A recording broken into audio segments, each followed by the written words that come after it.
Hello friends, welcome to the study IQs YouTube channel. My name is Vishal Chauhan और आज का topic जो हम शुरू करने जा रहे हैं वो है रिलेटेड ऋग वैदिक कल्चर और लेटर वैदिक कल्चर। दैट मीन्स हम पूरा का पूरा वैदिक कल्चर आज समझेंगे। आज का सेशन हम शुरू करेंगे, जैसे कि मैंने पिछले सेशन में बताया कि एक मल्टी डिसिप्लिनरी अप्रोच उसका इस्तेमाल करते हुए आज हम समझेंगे ऋग वैदिक कल्चर और लेटर वैदिक कल्चर को पूरी तरीके से, उन 6 के 6 एस्पेक्ट्स को समझेंगे आज हम। आज का सेशन शुरू करने से पहले सबसे पहले मैं बताना चाहूंगा यूपीएससी एस्पायरेंट्स के लिए कि अगर वो एक ऑनलाइन प्लेटफॉर्म ढूंढ रहे हैं तैयारी के लिए, तो स्टडी आईक्यू उनके लिए लेकर आया है एक अपनी लर्निंग एप्लीकेशन जिसपे वो जाकर देख सकते हैं यूपीएससी सीएससी से जुड़े हर एक सब्जेक्ट के लिए 1300 से प्लस वीडियोस हैं, डेली के करंट अफेयर हैं, डेली के क्विजेज हैं और डेली के जितनी भी लीडिंग न्यूज़पेपर्स या जितनी भी मैगजीन्स हैं उन सब के आर्टिकल्स का क्रक्स प्लस स्टडी आईक्यू की खुद की जो मैगजीन है उसमें एक बहुत बेहतरीन कंटेंट जो है वो आपको अवेलेबल है। तो अगर आप चाहते हैं एक ऑनलाइन प्लेटफॉर्म आपको मिले जिस पे आप भरोसा कर सकें, जिस पे एक योजनाबद्ध तरीके से आप तैयारी कर सकें, तो जाइए और चेकआउट कीजिए स्टडी आईक्यू की लर्निंग एप्लीकेशन। आइए अब शुरू करते हैं हमारा सेशन। जैसे कि मैंने कहा कि हम वैदिक पीरियड को समझने जा रहे हैं आज। तो हमने वैदिक पीरियड को मुख्यतः 2 हिस्सों में बांटा हुआ है, ऋग वैदिक पीरियड और लेटर वैदिक पीरियड। ऋग वैदिक पीरियड क्या है?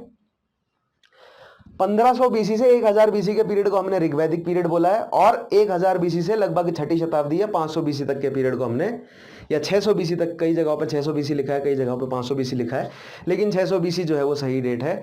लगभग 600 बीसी तक के पीरियड को हमने क्या माना है? Letter Vedic period. तो सबसे पहले तो हमें डिफाइन करना है वैदिक पीरियड क्या है। वैदिक पीरियड इतिहास का वो समय है जिसमें डोमिनेंट जो रेस थी या डोमिनेंट जो लोग थे वो वैदिक पीपल थे।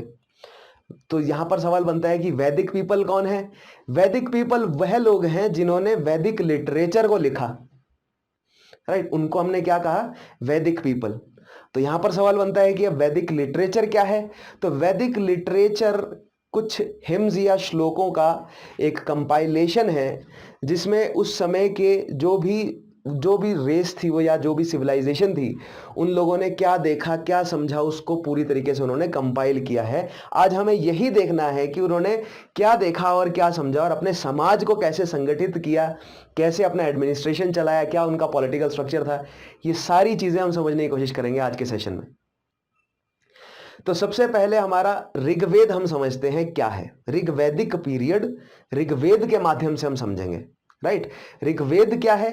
एक 10 मंडलों का एक संहिता है, 10 मंडलों की, जिसमें उस समय यानी कि 1500 बीसी से 1000 बीसी के बीच जो घटनाएं घटी हैं, या नॉट जस्ट घटनाएं लेकिन उस समय के बीच के जो भी लोग हैं उनकी जिस भी तरह का सोशल स्ट्रक्चर था, उनकी जो पॉलिटिकल स्ट्रक्चर था, उनकी जो एडमिनिस्ट्रेटिव नीतियां थी, वो सारी जानकारी उसमें निहित है श्लोक या हिम्स के माध्यम से।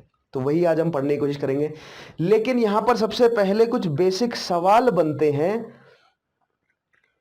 इस पूरे टॉपिक को लेकर। तो सवाल किस तरह है? तो सवाल यह है कि आपको एग्जामिन करना होता है, समझ रहे हैं आप? आपको एग्जामिन करना होता है वैदिक कल्चर को, वैदिक टेक्स्ट को, जो वैदिक पीरियड है और वैदिक लोग हैं। समझ रहे हैं? क्या 4 चीजें हो गई? वैदिक कल्चर, वैदिक टेक्स्ट, वैदिक पीरियड और वैदिक पीपल। इन चारों को एनालाइज करना है। इन चारों से रिलेशन में सवाल बनते हैं, एक नहीं तो अलग तरीके से। आज सबसे पहले हम समझने की कोशिश करेंगे ऋग्वैदिक लोगों को। ऋग्वैदिक लोग कौन थे, कहां से आए और भारत के इतिहास में उनकी इंपॉर्टेंस क्या है। तो इतिहासकारों में एक काफी समय से यह बहस चलती आ रही है कि ऋग्वैदिक लोग हैं कौन।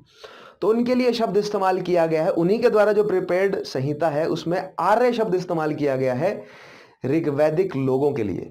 तो हम आर्यन शब्द का इस्तेमाल करेंगे। तो जो आर्य हैं वो कहां से आए, उनकी उत्पत्ति के ऊपर जो है वो सबसे पहली एक शंका लग जाती है कि उत्पत्ति कहां से हुई आर्यंस की।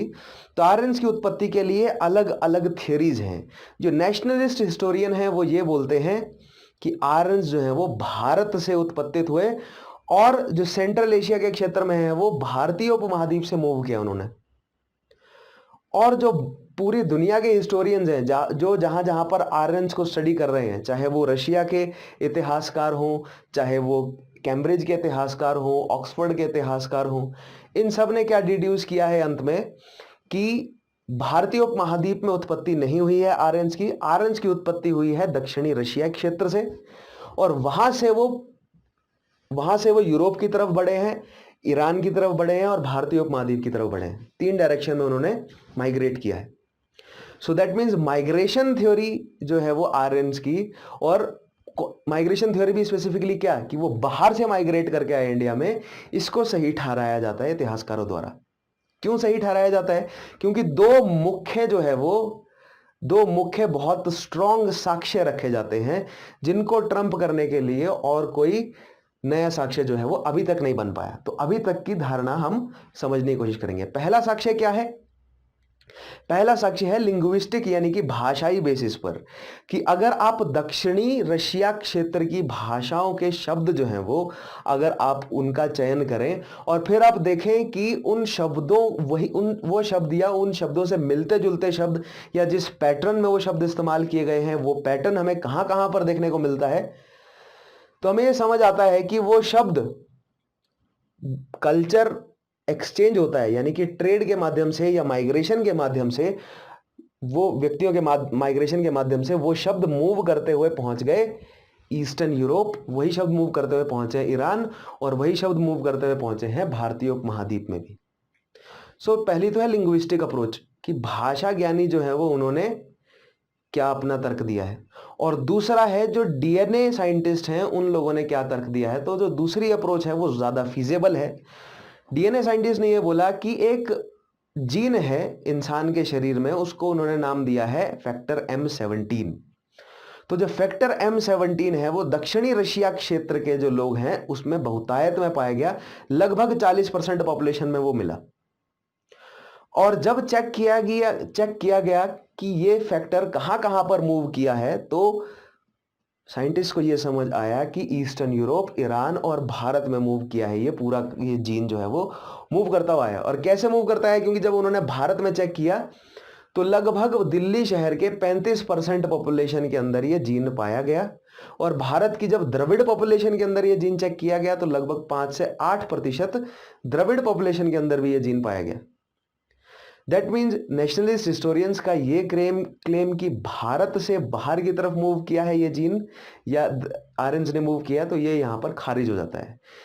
ये जेनेटिक स्टडी से ये बात क्लियर हो जाती है कि भारत में माइग्रेट करके आए हैं आर्यन, ठीक है। लेकिन ह्यूमैनिटीज का एक बहुत बेहतरीन फंडा ये है कि ह्यूमैनिटीज का कोई भी तथ्य जो है वो हमेशा के लिए वैलिड नहीं होता। हो सकता है आगे आने वाली सालों में कोई एक नई स्टडी आ जाए, कोई एक नई थ्योरी आ जाए। तो अभी तक इस तरह कहा जाए कि मोस्ट फीजेबल थ्योरी यही है कि आर्यंस ने माइग्रेट किया है। और जैसे कि आप देख पा रहे हैं यहां पर सबसे पहली स्लाइड में मैंने ऋग्वैदिक लोगों के बारे में ही सबसे पहली स्लाइड लगाई है। अब देखिए यहां पर क्या बोला जा रहा है कि ऋग्वैदिक लोग कहां से माइग्रेट करके आए हैं? एंद्रोनोवो कल्चर और BMAC कल्चर, और कब मूव करके आए हैं? इन सिरका 1500 BC।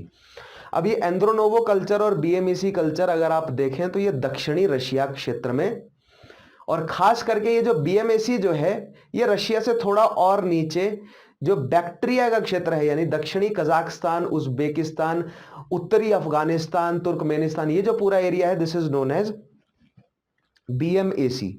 और जो एंद्रोनोवो का क्षेत्र है वो दक्षिणी रशिया, उराल माउंटेन्स के नीचे जो वोल्गा नदी के साथ जो स्टेप्पे के मैदान है, और थोड़ा सा कुछ एरिया जो है वो कजाकिस्तान का भी लगता है, वहां पर एंद्रोनोवो है, एंद्रोनोवो कल्चर है। तो जो रशियन साइंटिस्ट है प्लस जो अन्य यूरोपीय साइंटिस्ट है उन्होंने यही चीज डिड्यूस करी कि जो ये दो प्लेसेस हैं, एंद्रोनोवो कल्चर और बैक्ट्रिया मार्जियाना आर्कियोलॉजिकल कॉम्प्लेक्स, यहाँ के जो लोग थे उन लोगों ने माइग्रेट करना शुरू किया। और उन्होंने कहां पर माइग्रेट किया? उनकी एक ब्रांच मूव कर गई पश्चिम की तरफ, यानी कि यूरोप की तरफ। एक ब्रांच मूव कर गई कैस्पियन सी के सहारे नीचे अनातोलिया को पार करते हुए ईरान में, और एक ब्रांच मूव कर गई कैस्पियन सी के दूसरी साइड। अगर आप विश्व मैप को देखेंगे तो आप पाएंगे कि कैस्पियन सी के दो साइड्स हैं। एक साइड से आप जाएंगे तो आप अनातोलिया यानी तुर्की को पार करके ईरान पहुंचेंगे, और दूसरी साइड से जाएंगे तो आप सीधा इराक और फिर अफगानिस्तान के रास्ते भारतीय उपमहाद्वीप में एंटर कर सकते हैं। तो ये 3 मूवमेंट हुई, यूरोप गए, ईरान गए और भारत आए, राइट। तो भारत में माइग्रेट करके कहां आए? हमें ईरान से कंसर्न नहीं रहना, हमें अभी यूरोप से कंसर्न नहीं रहना, हमें केवल वहां से जो रिलेटिव चीजें मिलती हैं हमें उन्हें स्टडी करना है। सो जैसा कि मैंने आपको कहा था पिछले सेशन में कि हम एक इंट्रा डिसिप्लिनरी अप्रोच लेकर चलेंगे, और उस इंट्रा डिसिप्लिनरी अप्रोच के माध्यम से हम political, administrative, religious, economic, social और कल्चरल जो डिसिप्लिन है हिस्ट्री सब्जेक्ट के, उन सबको समझेंगे, हर एक डायनेस्टी या हर एक पीरियड या हर एक एम्पायर का। तो हम ऋग्वैदिक पीरियड के हम सबसे पहले पॉलिटिकल हिस्ट्री समझ रहे हैं, और ऋग्वैदिक लोग कहां से आए ये एक पॉलिटिकल हिस्ट्री का फंडा है। तो हमने सबसे पहला जवाब ढूंढ लिया कि वो लोग आंध्र नोवो कल्चर और बीएमईसी से माइग्रेट किया। उन्होंने कहां माइग्रेट किया? तो सप्त सिंधु रीजन में, जो कि eastern Afghanistan, north west frontier, Punjab और पश्चिमी उत्तर प्रदेश का क्षेत्र बनता है। सप्त सिंधु, वैसे तो सप्त सिंधु पूरा का पूरा पंजाब और वो सारा एरिया है। वेस्टर्न उत्तर प्रदेश तक एक्सटेंशन हमें देखने को मिला है ऋग्वैदिक लोगों का, लेकिन जो मुख्यतः उनकी सेटलमेंट हमें देखने को मिली है, जो मुख्यतः वो सेटल्ड देखने को मिले हैं, वो हमें जो सप्त सिंधु क्षेत्र है। सप्त सिंधु क्षेत्र का मतलब क्या हुआ? यानी कि प्रेजेंटली जो पाकिस्तान का क्षेत्र है मुख्यतः है, और जो पाकिस्तान का नॉर्थ वेस्ट फ्रंटियर, नीचे पाकिस्तान का सिंध, भारत का पंजाब और पश्चिमी उत्तर प्रदेश का जो पूरा क्षेत्र है, यहां पर इस पूरे क्षेत्र में आर्यन लोग सेटल्ड थे, राइट। उसके बाद अब हमें ऋग्वैदिक पीरियड में, अब जैसे कि मैंने बोला ना ऋग्वैदिक पीरियड, तो ऋग्वैदिक पीरियड की सारी जानकारी हमें एक लिटरेरी सोर्स से मिल रही है, और वो लिटरेरी सोर्स है ऋग्वेद, राइट। सो अगर आप इतिहास पढ़ते हैं बच्चे, तो इतना तो आप लोग जानते ही होंगे कि जो वैदिक कल्चर है उसमें 4 मुख्य वेद पढ़ते हैं हम, राइट, जिसमें से ऋग्वैदिक पीरियड में हम मुख्यतः क्या पढ़ते हैं? ऋग्वेद को। या इस तरह बोला जाए कि जो ऋग्वेद में लिखी हुई जानकारी है उसका एनालिसिस करने की हम कोशिश करते हैं, और ऋग्वेद में लिखी जो जानकारी है उसके हिसाब से हम 1500 से 1000 बीसी के बीच में जो भी political, administrative, social, cultural, religious घटनाएं घटी उनको समझने की कोशिश करते हैं। सो दैट मीन्स यहां पर ऋग्वेद में रिपीटेडली मेंशन किया गया है सिंधु नदी का, इसलिए हमें पता चलता है कि सिंधु नदी के आसपास वो एस्टेब्लिश्ड होंगे। उसके अलावा यहां पर सरस्वती नदी का जो है वो जिक्र काफी बार हमें मिलता है, और नदीतम शब्द इस्तेमाल किया गया, यानी कि उत्तम नदी या उनके लिए एक बहुत पवित्र और प्योर नदी, नदीतम शब्द इस्तेमाल किया उन्होंने सरस्वती के लिए। और सरस्वती फिलहाल तो लुप्त हो चुकी है, लेकिन जब साइंटिस्ट ने रिसर्च करी तो मिलता है उन्हें कि वो घग्गर और हाकरा नदी जो है, हरका नदी जो है वो हरियाणा और राजस्थान में जो बहती है उस क्षेत्र में अवेलेबल है, उस क्षेत्र में अवेलेबल थी कभी सरस्वती नदी। एक तो थ्योरी ये है। दूसरी थ्योरी ये है कि जैसे कि मैंने बोला ना कि माइग्रेट किया, एक ही जगह से 3 जगह पे माइग्रेट किया, दैट मीन्स वो लोग जहां भी गए वो एक रूट लेके गए थे, अपनी एक जड़ लेकर गए थे। सो दैट मीन्स उन्होंने जहां पर भी माइग्रेट किया वहां पर जाके उन्होंने जो भी दस्तावेज क्रिएट किए हैं उनमें कोई ना कोई हमें कॉमन लिंक मिल जाना चाहिए। तो वो हमें कॉमन लिंक देखने को मिलता है भारत में ऋग्वेद, ईरान में जैन अवेस्ता, और ग्रीक में होमर नाम का एक इतिहासकार है, उसकी 2 रचनाएं हैं, ओडिसी और इलियड। इन तीनों रचनाओं में हमें आर्यन्स की जो फीचर्स हैं वो देखने को मिलते हैं। क्या क्या बेसिक फीचर्स हैं आर्यन के, आगे मैं आपसे डिस्कस करूंगा, लेकिन अभी मैं जर्नल हिंट दे देता हूं। बेसिक फीचर यानी आप किसको आर्यन कहेंगे, या इतिहासकारों ने किन्हें आर्यन कहा है, तो ऐसे लोगों को आर्यन कहा है जो कि पेस्टरल हैं, वो एग्रीकल्चरल इकोनॉमी नहीं है उनकी, वो स्थायी तौर पे एक जगह पर सेटल्ड नहीं है, वो घुमंतु हैं, वो पेस्टरल हैं। दूसरी चीज, घोड़े का बहुत बड़ी संख्या में उपयोग करते हैं, रथों की उनको जानकारी है, और वो एक सांस्कृतिक तरीके से सोसाइटी बनाकर रहते हैं, राइट। तो आगे हम कल्चर वाला जो पार्ट करेंगे, मैं आपको ऋग्वैदिक कल्चर पूरा समझाऊंगा। तो लेकिन पॉइंट ये है कि जो भारत में ऋग्वेद में डॉक्यूमेंट हुआ वैसा ही कुछ अवेस्ता में डॉक्यूमेंट हुआ और वैसा ही कुछ होमर ने डॉक्यूमेंट किया है। ठीक है, तो अवेस्ता में ये बात डॉक्यूमेंट हुई है कि एक नदी है जिसका नाम है हरकवती, जो कि प्रेजेंट डे साउथ अफगानिस्तान में हेलमंद नाम से बहती है। और अवेस्ता में जो भी शब्द हैं वो मतलब ऋग्वेद के जो स उच्चारण वाला जो शब्द है वो अवेस्ता में ह उच्चारण वाला शब्द है। दैट मीन्स अगर ऋग्वेद में सरस्वती कहा गया किसी नदी को, तो अवेस्ता में उस नदी को हरकवती कहा गया। राइट, सो दैट मीन्स हम जो स पढ़ते हैं वो ईरान के लोग ह पढ़ते हैं, या ये आज भी कंटिन्यूड है कि हम जो हम जो स के शब्द पढ़ते हैं ईरान में वो ह पढ़ा जाता है। जैसे भारतीयों ने सिंधु कहा इस नदी को, ईरान में कहा गया इस नदी को हिंदू। राइट, और फिर अंग्रेजों ने कहा इसको, नॉट अंग्रेज बट जो ग्रीक्स हैं उन्होंने कहा इसे इंडस। राइट, सो यहां पर अवेस्ता में सरस्वती नदी, हरकवती, हेलमंद। राइट, उसके अलावा आर्य शब्द 36 बार ऋग्वेद में आया है। आर्य जब भारत आए तो उनका कॉन्फ्लिक्ट भारत की नेटिव पॉपुलेशन से हुआ, ऐसा तो नहीं था कि भारत में कोई रहता नहीं था। तो आर्यंस जब भारत आए तो उनका कॉन्फ्लिक्ट भारत की नेटिव पॉपुलेशन से हुआ।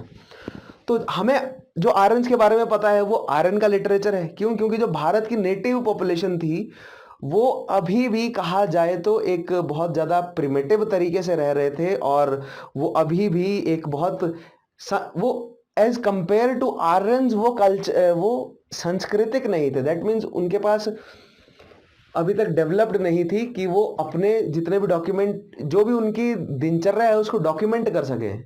राइट, या अगर हैं भी तो हमें अवेलेबल नहीं है।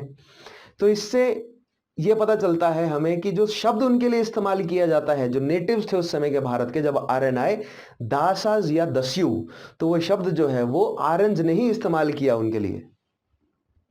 आर्यंस श्वेत वर्णी लोग थे, यानी कि उन कॉकेशियन थे। वो कॉकेशियन यानी कि उनके जो चमड़ी का रंग था वो श्वेत यानी कि गोरा था। और जो भारत की पॉपुलेशन थी वो मुख्यतः प्रोटो एस्ट्रोलॉइड थे, और प्रोटो एस्ट्रोलॉइड या द्रविडियन रेस के जो लोग हैं इनकी चमड़ी का रंग है श्याम यानी कि काला। सो उन्होंने भारत में आते ही क्लियर डिस्टिंक्शन पाया अपने और उनके बीच में, और उन्होंने अपनी सोसाइटी को उनकी सोसाइटी से अलग रखने की कोशिश की। आगे हम समझते हैं सोसाइटी में, बताऊंगा मैं कैसे अलग रखा, कैसे वर्ण व्यवस्था डेवलप हुई। सबसे पहले रंग के बेसिस पे, कलर के बेसिस पे आर्यंस द्वारा जो है वो वर्ण व्यवस्था एस्टेब्लिश की गई है। लेकिन सबसे पहले उन्होंने आते ही उन लोगों को दस्यु टर्म दिया। क्यों? क्योंकि जब वो भारत आए तो जो भारत के नेटिव थे वो अभी भी छाल पहनते थे जानवरों की, और अभी भी वो केव ड्वेलिंग और बहुत प्रिमिटिव तरीके से रह रहे थे, झोपड़ियां बना के रह रहे थे। और जबकि जो आर्यंस हैं उनको घर बनाने की आती थी कला। अब यहां पर जो है वो इतिहासकारों के बीच में कॉन्ट्रडिक्शन है। अगर आप देखेंगे तो आर्यंस के भारत आने से बहुत पहले भारत में अर्बनाइजेशन आ चुका है, और एक बहुत कॉम्प्लेक्स अर्बनाइजेशन भारत ने देखा। राइट, तो जो भारत के बाद के जो लोग, मतलब उस अर्बनाइजेशन यानी हड़प्पन सभ्यता की जो पोस्ट हड़प्पन जो साइट्स हैं, वो तो फिर भी कुछ लेवल तक एक अच्छे मतलब कि वो एक सिटीज बनाकर तो नहीं रह रहे हैं, वो अर्बन सेंटर्स तो नहीं, वो विलेजेस में ही रह रहे हैं। लेकिन जो बाकी पॉपुलेशन है भारत के जंगलों में रहने वाली, अभी भी भारत में जंगलों में बहुत पॉपुलेशन रह रही थी उस समय, उनके मुकाबले वो थोड़े से एडवांस्ड हैं कल्चरली, क्योंकि वो हड़प्पा कल्चर के संपर्क में रहे। बट स्टिल वो इंफीरियर है किससे?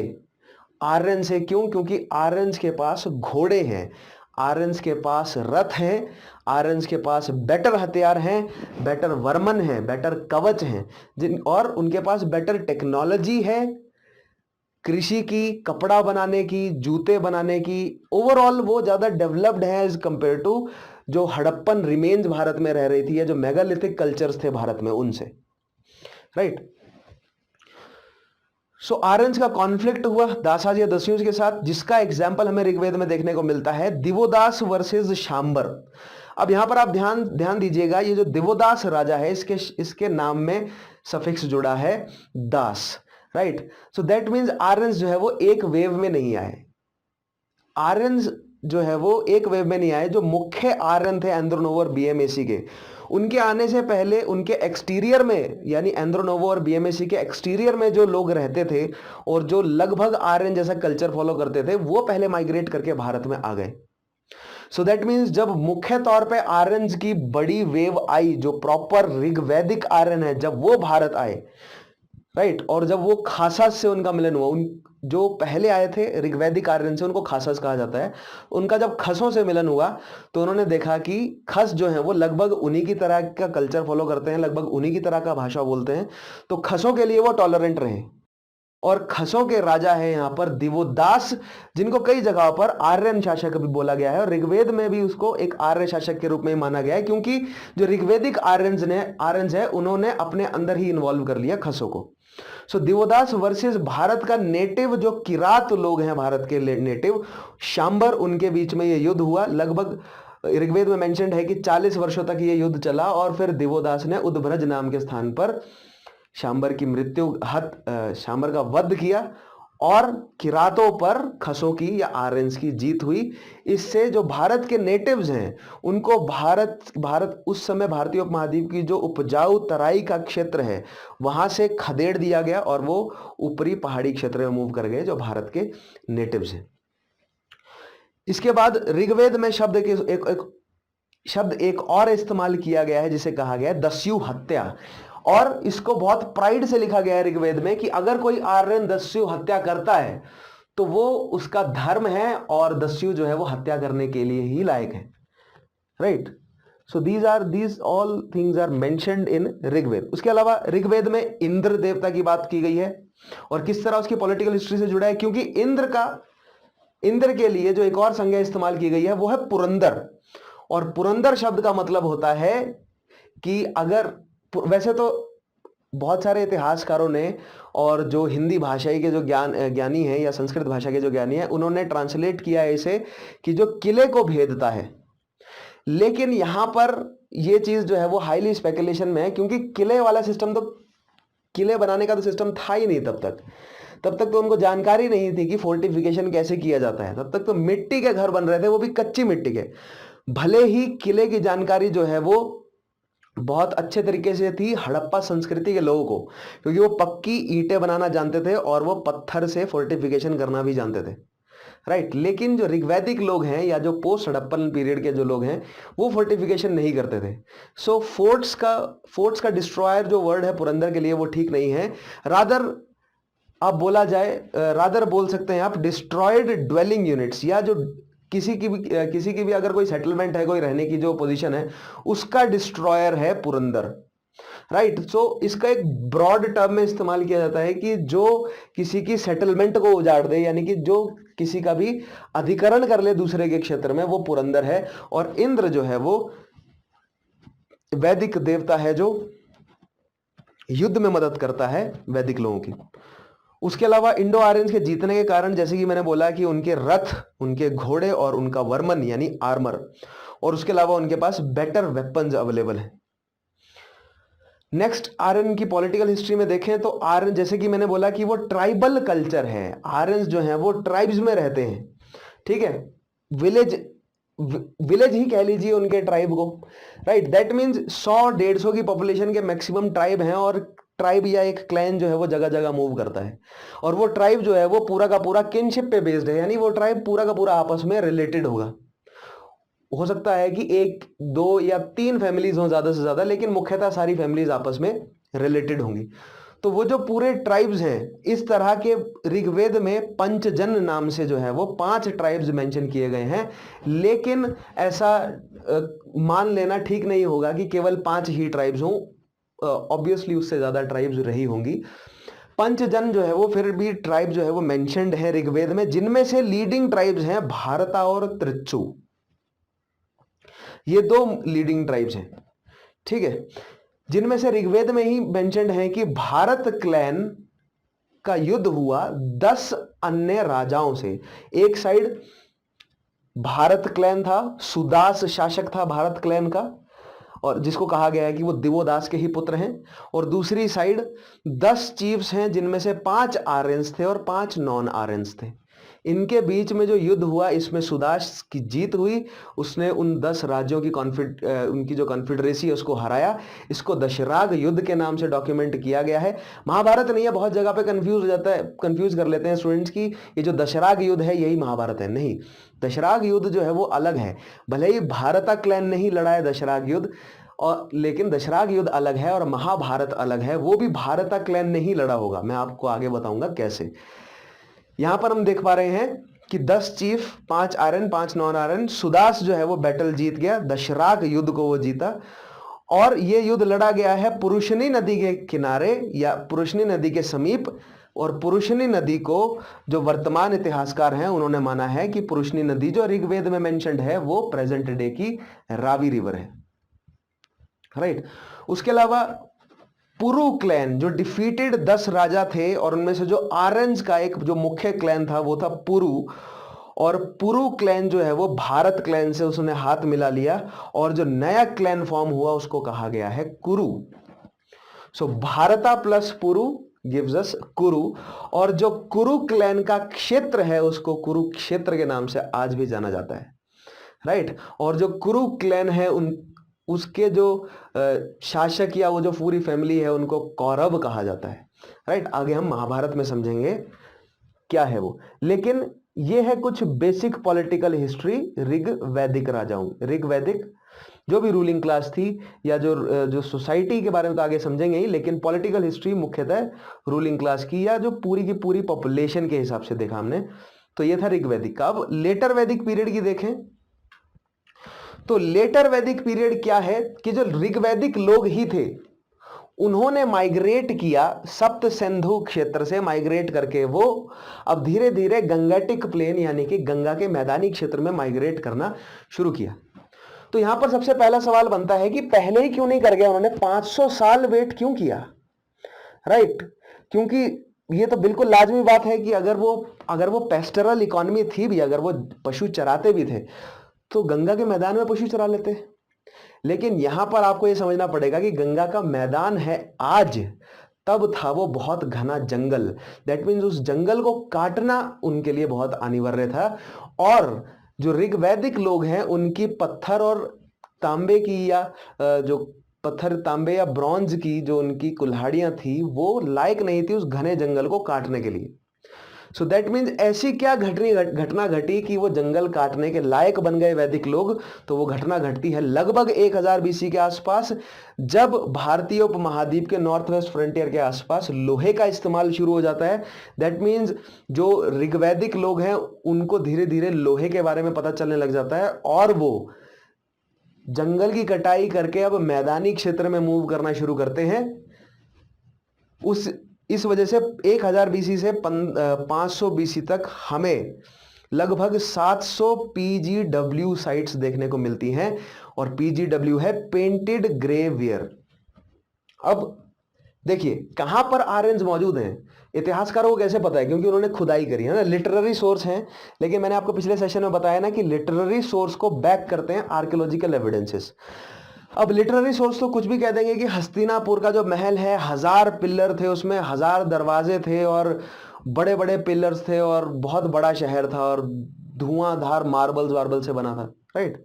तो लिटरेरी सोर्सेज में तो आप कुछ भी बोल सकते हैं, लेकिन जब आर्कियोलॉजिकल खोज की जाती है तब वहां पर निकलते हैं केवल मिट्टी, वो भी कच्ची मिट्टी के मकान, right. So that means archaeological evidence बहुत जरूरी है इतिहास को कंस्ट्रक्ट करने के लिए।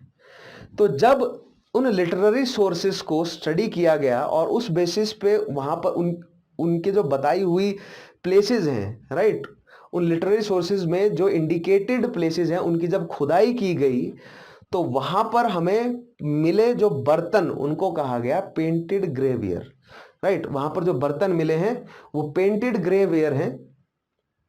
और ये जो पेंटेड ग्रेवेयर बर्तन है ये एक सिंबल बन गए कि जहां पर ये मिले वो ऋग्वैदिक या लेटर वैदिक लोग हैं। जहां पर भी पेंटेड ग्रेवेयर यानी कि वो मिट्टी का बर्तन है, वो ग्रे कलर का है और उसके ऊपर पेंट किया है, चाहे लाल या काले रंग से किया हो, ठीक है। तो जहां जहां पर पेंटेड ग्रेवेयर मिल रहा है वो साइट कौन सी हो गई, या तो ऋग्वैदिक है तो लेटर वैदिक है। तो पेंटेड ग्रेवेयर लगभग 700 लेटर वैदिक साइट्स अवेलेबल हैं जो कि सब अपर गैंगेटिक प्लेन्स में हैं। मतलब मुख्यतः अपर गैंगेटिक प्लेन्स में है, उसके अलावा और भी है, मैं आपको बताऊंगा। अपर गैंगेटिक प्लेन कौन सा है? जो द्वाब का क्षेत्र है दिल्ली का, यानी कि जो यमुना और गंगा नदी के जो बीच का क्षेत्र है, यानी कि पश्चिमी उत्तर प्रदेश, यानी कि वेस्टर्न उत्तर प्रदेश, पंजाब, हरियाणा, राजस्थान का जो क्षेत्र है, ये आपका यहां पर आपकी लेटर वैदिक साइट मौजूद है। सबसे पहले वो कहां से मूव किया? नॉर्थ वेस्ट फ्रंटियर में। अब वो दिल्ली के क्षेत्र में आ गए। ये मान लीजिए कि आप दिल्ली के आसपास है वो। क्यों? क्योंकि आपने सुना भी होगा कि हस्तिनापुर जो है वो दिल्ली का पुराना नाम है, राइट। और जो हस्तिनापुर है वो कैपिटल किसकी थी? हस्तिनापुर कैपिटल थी कुरु क्लैन की। कुरु क्लैन कैसे बना? भारता और पुरु क्लैन के मिक्स होने से कुरु क्लैन बना है।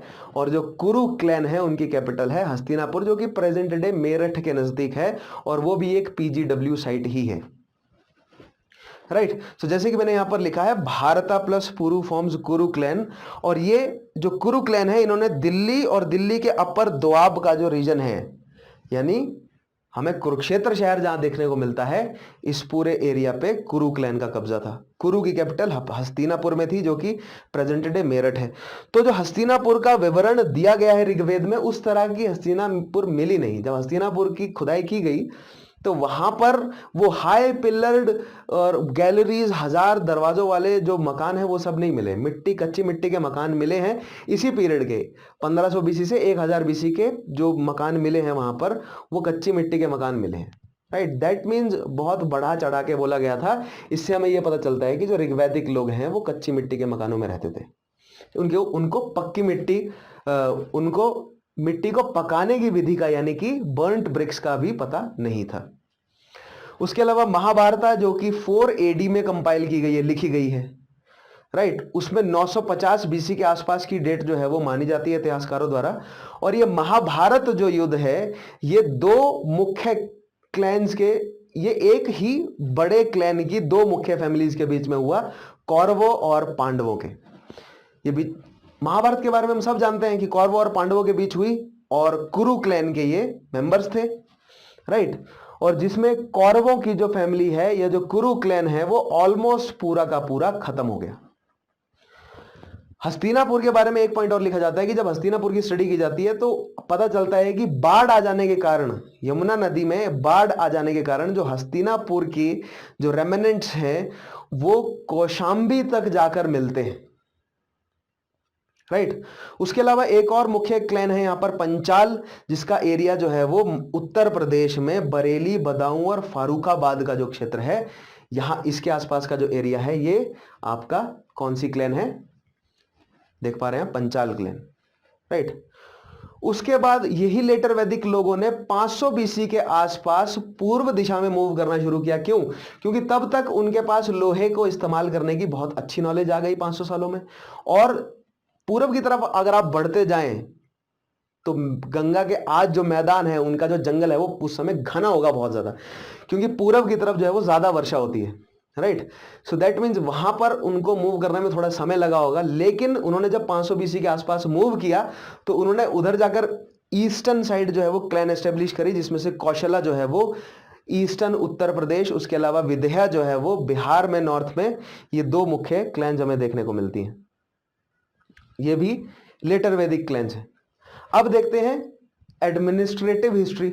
तो हमने पॉलिटिकल हिस्ट्री में समझा विस्तार, राइट। पॉलिटिकल हिस्ट्री में केवल हमने विस्तार समझा कि ऋग्वैदिक लोग कहां से आए, ऋग्वैदिक लोग कहां पर आके बसे, और फिर लेटर वैदिक लोग कहां से किधर तक। दैट मीन्स हमें क्लियर हो गया ना, जो सेंट्रल एशिया का क्षेत्र है, दक्षिणी रशिया सेंट्रल एशिया का क्षेत्र है, वहां से सप्त सिंधु में मूव किया उन्होंने, नॉर्थ वेस्ट फ्रंटियर भारत का। और फिर जो लेटर वैदिक लोग हैं उन्होंने गंगा के मैदान की तरफ बढ़ना शुरू किया। क्यों? क्योंकि लोहे की खोज हो गई और अब वो जंगलों को काटकर अपने लिए रहन सहन की योजना जो है वो रहन सहन का प्रबंध कर सकते हैं, राइट। नेक्स्ट देखते हैं एडमिनिस्ट्रेटिव हिस्ट्री, यानी कि प्रशासनिक इतिहास। तो ऋग्वैदिक पीरियड का देखते हैं। तो ऋग्वैदिक पीरियड का प्रशासनिक जो मैंने क्या बोला, ऋग्वैदिक पीरियड क्या है? ट्राइबल क्लैन्स हैं वहां पर, राइट। ट्राइब्स बनाकर रहते हैं लोग, कोई शहर नहीं बने अभी तक, कोई कम्युनिटी नहीं बनी है, ट्राइब है। ट्राइब का मतलब क्या होता है कि एक परिवार है वो पूरा का पूरा, या 2-3 परिवार जो है वो एक अच्छी हार्मनी में एक साथ रह रहे हैं। तो वो जो ट्राइब है उसका मुखिया रहता होगा, उस मुखिया को कहा जाता है राजन, राइट। और उस राजन की जो पोस्ट है वो आमतौर पर हेरिडिटरी है। दैट मीन्स राजा के बाद राजा का पुत्र जो है वो राजन बनेगा। लेकिन ऋग्वैदिक काल में ये हार्ड एंड फास्ट नहीं था। ऋग्वैदिक काल में एक राजन की ड्यूटीज क्या थी कि वो कैटल्स को प्रोटेक्ट करें। क्यों? क्योंकि ऋग्वैदिक काल में उनकी जो इकोनॉमी है वो पूरी की पूरी जो है वो, या इस तरह कहा जाए कि मैक्सिमम डोमिनेशन जो है वो पेस्टरल इकोनॉमी का था। दैट मीन्स जो गौ है, जो गाय है, वो उनके लिए धन थी, राइट। गौधन वर्ड का यूज किया जाता है, गाय उनके लिए धन या प्रॉपर्टी है। तो उस गाय की प्रोटेक्शन करे या पेस्टरल लैंड, चरवाहा जो है वो उसकी प्रोटेक्शन करे और जो पूरे क्लैन की प्रोटेक्शन करे, ऐसा कोई व्यक्ति जो बलशाली हो और चतुर हो, युद्ध नीति जानता हो, उसको एक डेमोक्रेटिक तरीके से इलेक्ट भी किया जा सकता था ऋग्वैदिक काल में। तो राजा को इलेक्ट करने का काम जो है वो करती थी समिति। दैट मीन्स राजा था एडमिनिस्ट्रेशन का सेंटर, और उसके आसपास कुछ असेंबलीज भी थी, कुछ काउंसिल्स भी थी, राइट, सभा थी और समिति थी। उसके अलावा विदथ और गाम भी हैं, गामा भी हैं, हम आगे समझेंगे क्या है वो। लेकिन सभा और समिति जो है वो दो मुख्य रोल था, दो मुख्य ऐसी ऑर्गेनाइजेशंस या इंस्टीट्यूशंस थे जो राजा के साथ मिलकर क्लैन के एडमिनिस्ट्रेशन को चलाने का काम करती थी। जिसमें से समिति जो है वो राजा के इलेक्शन, अगर निकम्मा निकल आया मान लीजिए पिछले राजा का लड़का, तो एक नया राजा अगर अपॉइंट करना है, या अगर मर गया कोई करंट राजा, उसकी जगह नए राजे को अपॉइंट करना है, तो समिति जो है वो इलेक्ट करती है, राइट। तो जैसे कि मैंने बोला, ट्राइबल काउंसिल्स क्या क्या हैं? सभा, समिति, विदथ और गण। ये 4 ट्राइबल काउंसिल्स हैं, जिसमें से समिति के पास शक्ति बहुत है। अगर वो राजा को अपॉइंट कर रही है, दैट मीन्स राजा को उन्हें अपीज करना है। अब राजन को उनको मना के रखना है, राजन को उनके आसपास घूमना पड़ेगा, राइट। यहां पर हमें यह समझना है एडमिनिस्ट्रेटिव स्ट्रक्चर में कि राजा जो है वो अभी कमजोर है ऋग्वैदिक काल का, राइट। क्यों है कमजोर? क्योंकि पेस्टरल इकोनॉमी है, पैसा नहीं है, राजा के पास एक स्टैंडिंग आर्मी नहीं है, राजा अभी युद्ध नहीं लड़ सकता। राजा प्रोटेक्ट करेगा, लेकिन राजा जो है वो गुंडे नहीं रख सकता कि वो लोगों को कंट्रोल कर सके, राइट। राजा जो है वो लोगों को खरीद नहीं सकता अपने पक्ष में आने के लिए, समझ रहे हैं आप? अगर पॉलिटिकल स्ट्रक्चर को ध्यान से देखेंगे तो जो रूलिंग क्लास है इस समय पूरी दुनिया में, वो कौन लोग हैं? वो ऐसे अमीर लोग हैं जिन्होंने पैसे के जोर पर या मॉनेटरी या करेंसी या इकोनॉमी के जोर पर 99% पॉपुलेशन को ये एहसास करा रखा है कि वो 99% पॉपुलेशन कमज़ोर है, और वो उनके ऊपर वो रूल करें, उनके लिए वही बेटर है। और ये आज का कॉन्सेप्ट नहीं है, ये ऋग्वैदिक काल से चलता आ रहा है। लेकिन ऋग्वैदिक जो राजन है वो ऐसा कर नहीं सकते थे, क्योंकि उनके पास पैसे नहीं थे। क्यों नहीं थे पैसे? क्योंकि एग्रेरियन इकोनॉमी जो है वो, इंडस्ट्रियल रेवोल्यूशन जब तक नहीं आई तब तक एग्रेरियन इकोनॉमी चली। दैट मीन्स कृषि के ऊपर इकोनॉमी, और अभी तो कृषि भी डेवलप नहीं हुआ है। क्यों? क्योंकि लोहे की खोज नहीं हुई है, ठीक है। तो यहां पर जो सभा और समिति है उनका जोर था राजा के ऊपर, यानी राजा को उनको मनाकर रखना था। उसके अलावा एडमिनिस्ट्रेशन में पुरोहित का बहुत बड़ा रोल था, क्योंकि वो एडवाइस करता था। और ऋग्वैदिक काल के 2 मुख्य पुरोहित हमें देखने को मिले हैं, वशिष्ठ और विश्वामित्र, जिसमें से वशिष्ठ को कंजर्वेटिव माना गया है और विश्वामित्र को लिबरल सोच का माना गया है। अब उसके अलावा और हैं ग्रामीणी, जो कि फाइटिंग क्लैन्स बोल सकते हैं आप, या कुछ एक ऐसे परिवार या कुछ एक ऐसे लोग जो युद्ध लड़ते हैं स्पेसिफिकली। उस समय युद्ध बहुत ज्यादा होते होंगे क्लैन्स के बीच में। क्यों? क्योंकि संधि करने का कोई एक कॉन्सेप्ट था ही नहीं तब अगर मेरे हितों का हनन हो रहा है तो मैं दूसरे को मार दूं। जंगल का राज था तब, जंगल के कानून चलते थे, right. So that means warrior clans तब भी थे, तो ग्रामीणी जो हैं वो वॉरियर क्लैंस थे, फाइटिंग होर्ड्स थे, और छोटे फाइटिंग होर्ड्स को ग्राम कहा गया, राइट। अब ये जब छोटे फाइटिंग होर्ड्स आपस में लड़ रहे हैं, यानी अगर ग्राम आपस में लड़ रहे हैं, तो उसको कहते हैं संग्राम हो गया वहां पे, राइट। सो संग्राम जो है वो ग्रामों का आपस में युद्ध, तो वो एक कांस्टेंट, एक रेगुलर लेवल पर होता रहता था। कोई भी स्टैंडिंग आर्मी नहीं थी, क्योंकि राजा के पास पैसे ही नहीं है, रूलिंग क्लास के पास पैसे ही नहीं है आर्मी को रखने के, तो there was no standing army.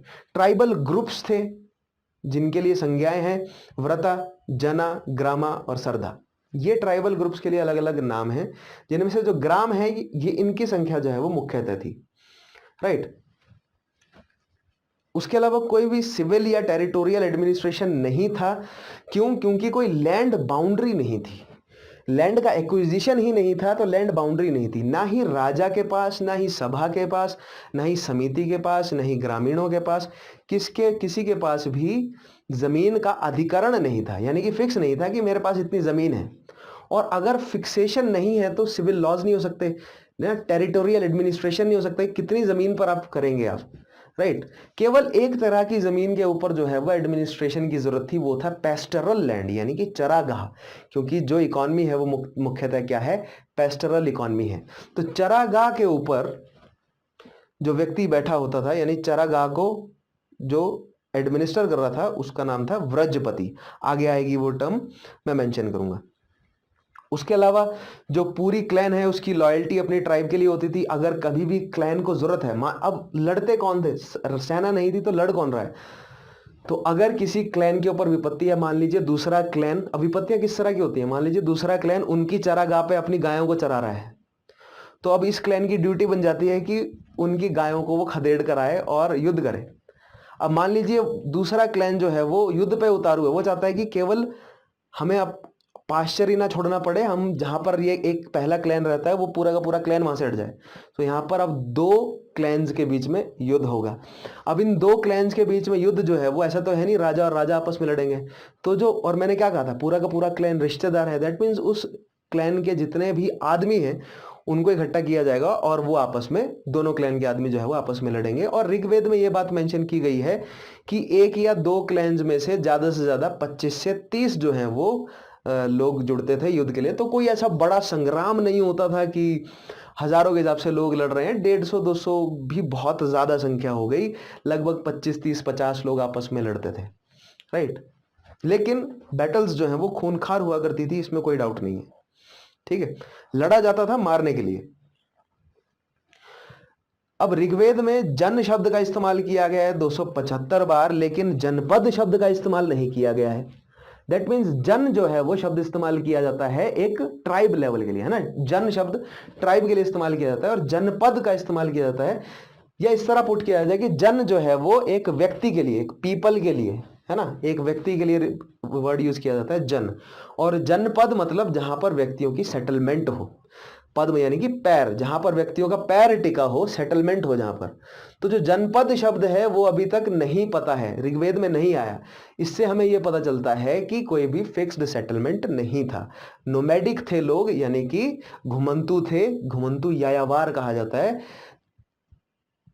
चरवाहे थे और घुमंतु थे, यानी कि एक क्षेत्र में आए, वहां के सारे रिसोर्सेज को एक्सप्लॉइट किया, अगले क्षेत्र में चले गए। इसीलिए वो एंद्रोनोवो वाले क्षेत्र से माइग्रेट करते हुए भारतीय उपमहाद्वीप पर पहुंचे, और यहां पर पहुंच के उनको दिखा कि वो ठंडे क्षेत्र से आए थे, राइट।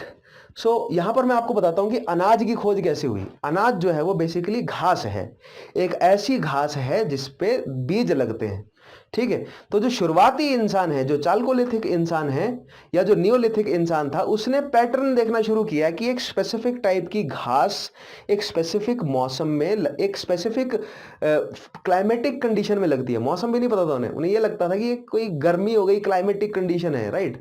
उसमें एक स्पेसिफिक घास में स्पेसिफिक तरीके का बीज लगा। तो तब लोग क्या करते थे, माइग्रेट करते थे, राइट। सो मान लीजिए अगर अप्रैल में यहां पर ये घास में बीज लग रहा है, तो इस समय आगे उस घास से उस बीज को उतारा उन्होंने, उस बीज को भुजा और खा लिया, है ना, भून के खा गए या पीस के खा गए, जो भी किया उन्होंने, जैसे भी पकाया, राइट। और उन्होंने पैटर्न फॉलो कर लिया कि यहां पर ये घास लगती है, यहां पर ये घास लगती है, यहां पर ये घास लगती है। कुछ टाइम बाद उन्होंने ये समझ आया कि हम इधर उधर क्यों घूम रहे हैं, राइट। उनको ये समझ आया कि घास कैसे लगती है, अगर बीज जमीन पे गिर जाए तो वहां उग आता है। दैट मीन्स अगर हम बीज अपने पास रख लें और मौसम आने पे अगर हम उस बीज को लगा दें तो वो घास लगाएगी, राइट। इस तरह जो है वो कृषि का इन्वेंशन हो गया, और एक स्टेशनरी लाइफ जो है वो स्टेबल लाइफ एस्टेब्लिश हो गई। लेकिन जो ठंडा क्षेत्र है वहां पर अगर 8 महीने बर्फ ही पड़ी रहे तो कृषि कैसे होगी। दैट मीन्स उन लोगों को माइग्रेट करना पड़ा, और जब वो लोग माइग्रेट करते हुए भारत के टेम्परेट रीजन, यानी माइल्ड टेम्परेट रीजन में, सप्त सिंधु का क्षेत्र फिर भी रिलेटिवली थोड़ा सा गर्म है, अगर हिंदू कुश से थोड़ा सा वो नीचे आ जाए, और यहाँ पर आके जब उनको जौ और बार्ले, मतलब यानी बार्ले और वीट मिला, और फिर लेटर वैदिक लोगों को राइस मिला भारत में आके, तब ऋग वैदिक या आर्यन लोगों को समझ आया कि नहीं, हम ये जो घास का हम फॉलो करते थे या जो हम कभी कभी ही उगा पाते थे, साल में एक बार ही उगा पाते थे इस घास को, यहाँ पर हम एक साल में 2 या 3 बार उगा सकते हैं एक जगह पर रुक के। दैट मीन्स जो लेटर वैदिक पीरियड है उसमें सेटलमेंट आना शुरू हुआ। ठीक है, अभी जो ऋग वैदिक पीरियड है इसमें सेटलमेंट आना बिल्कुल भी शुरू नहीं हुआ है, इसलिए जन शब्द का इस्तेमाल है, जनपद शब्द का इस्तेमाल नहीं है। इनफैक्ट जनपद का इस्तेमाल जो है वो लेटर वैदिक में भी ना होकर लेटर वैदिक के बाद इस्तेमाल किया गया है जनपद का शब्द। जनपद शब्द उपनिषद है वहां पर निकला है जनपद शब्द, राइट। सो नेक्स्ट पॉइंट देखेंगे, no control over territory, no kingdom yet formed. कोई टेरिटरी का कंट्रोल नहीं, कोई किंगडम नहीं। उसके अलावा नेक्स्ट पॉइंट है, विस शब्द का इस्तेमाल किया गया 170 बार, और विस जो है वो छोटे छोटे ग्रामों में बटी होती थी। विस का मतलब क्या होता है कि एक, मान लीजिए एक ट्राइब है, राइट, उसमें मान लीजिए कि 200 लोग निकल आए जिसमें से 50 लड़ने वाले आदमी हो गए। अब उन्होंने आस पड़ोस की जितनी भी छोटी छोटी ट्राइब्स है उन सबको हरा के अपने अंदर जोड़ लिया। दैट मीन्स वो बन गया एक विश, और उस विश के अंदर आ गए वो सारे ग्राम, और वो जो सारे ग्राम हैं अब उन ग्रामों का वो इस्तेमाल करने लगे दूसरे क्लैंस पे अटैक करने के लिए, राइट। सो विश के अंदर जो है वो छोटे छोटे ग्राम होते थे और वो ग्राम आपस में लड़े तो संग्राम हो जाता था। ये शब्द मैंने आपको एक्सप्लेन किया। विश, इस विश शब्द से ही वैश्य वर्ण निकल कर आया है। आगे मैं आपको सोसाइटी वाले पार्ट में समझाऊंगा क्या है। गृह शब्द इस्तेमाल किया गया है फैमिली के लिए, और फैमिली जॉइंट यूनिट थी जो कि पेट्रियार्कियल यानी कि पुरुष प्रधान थी।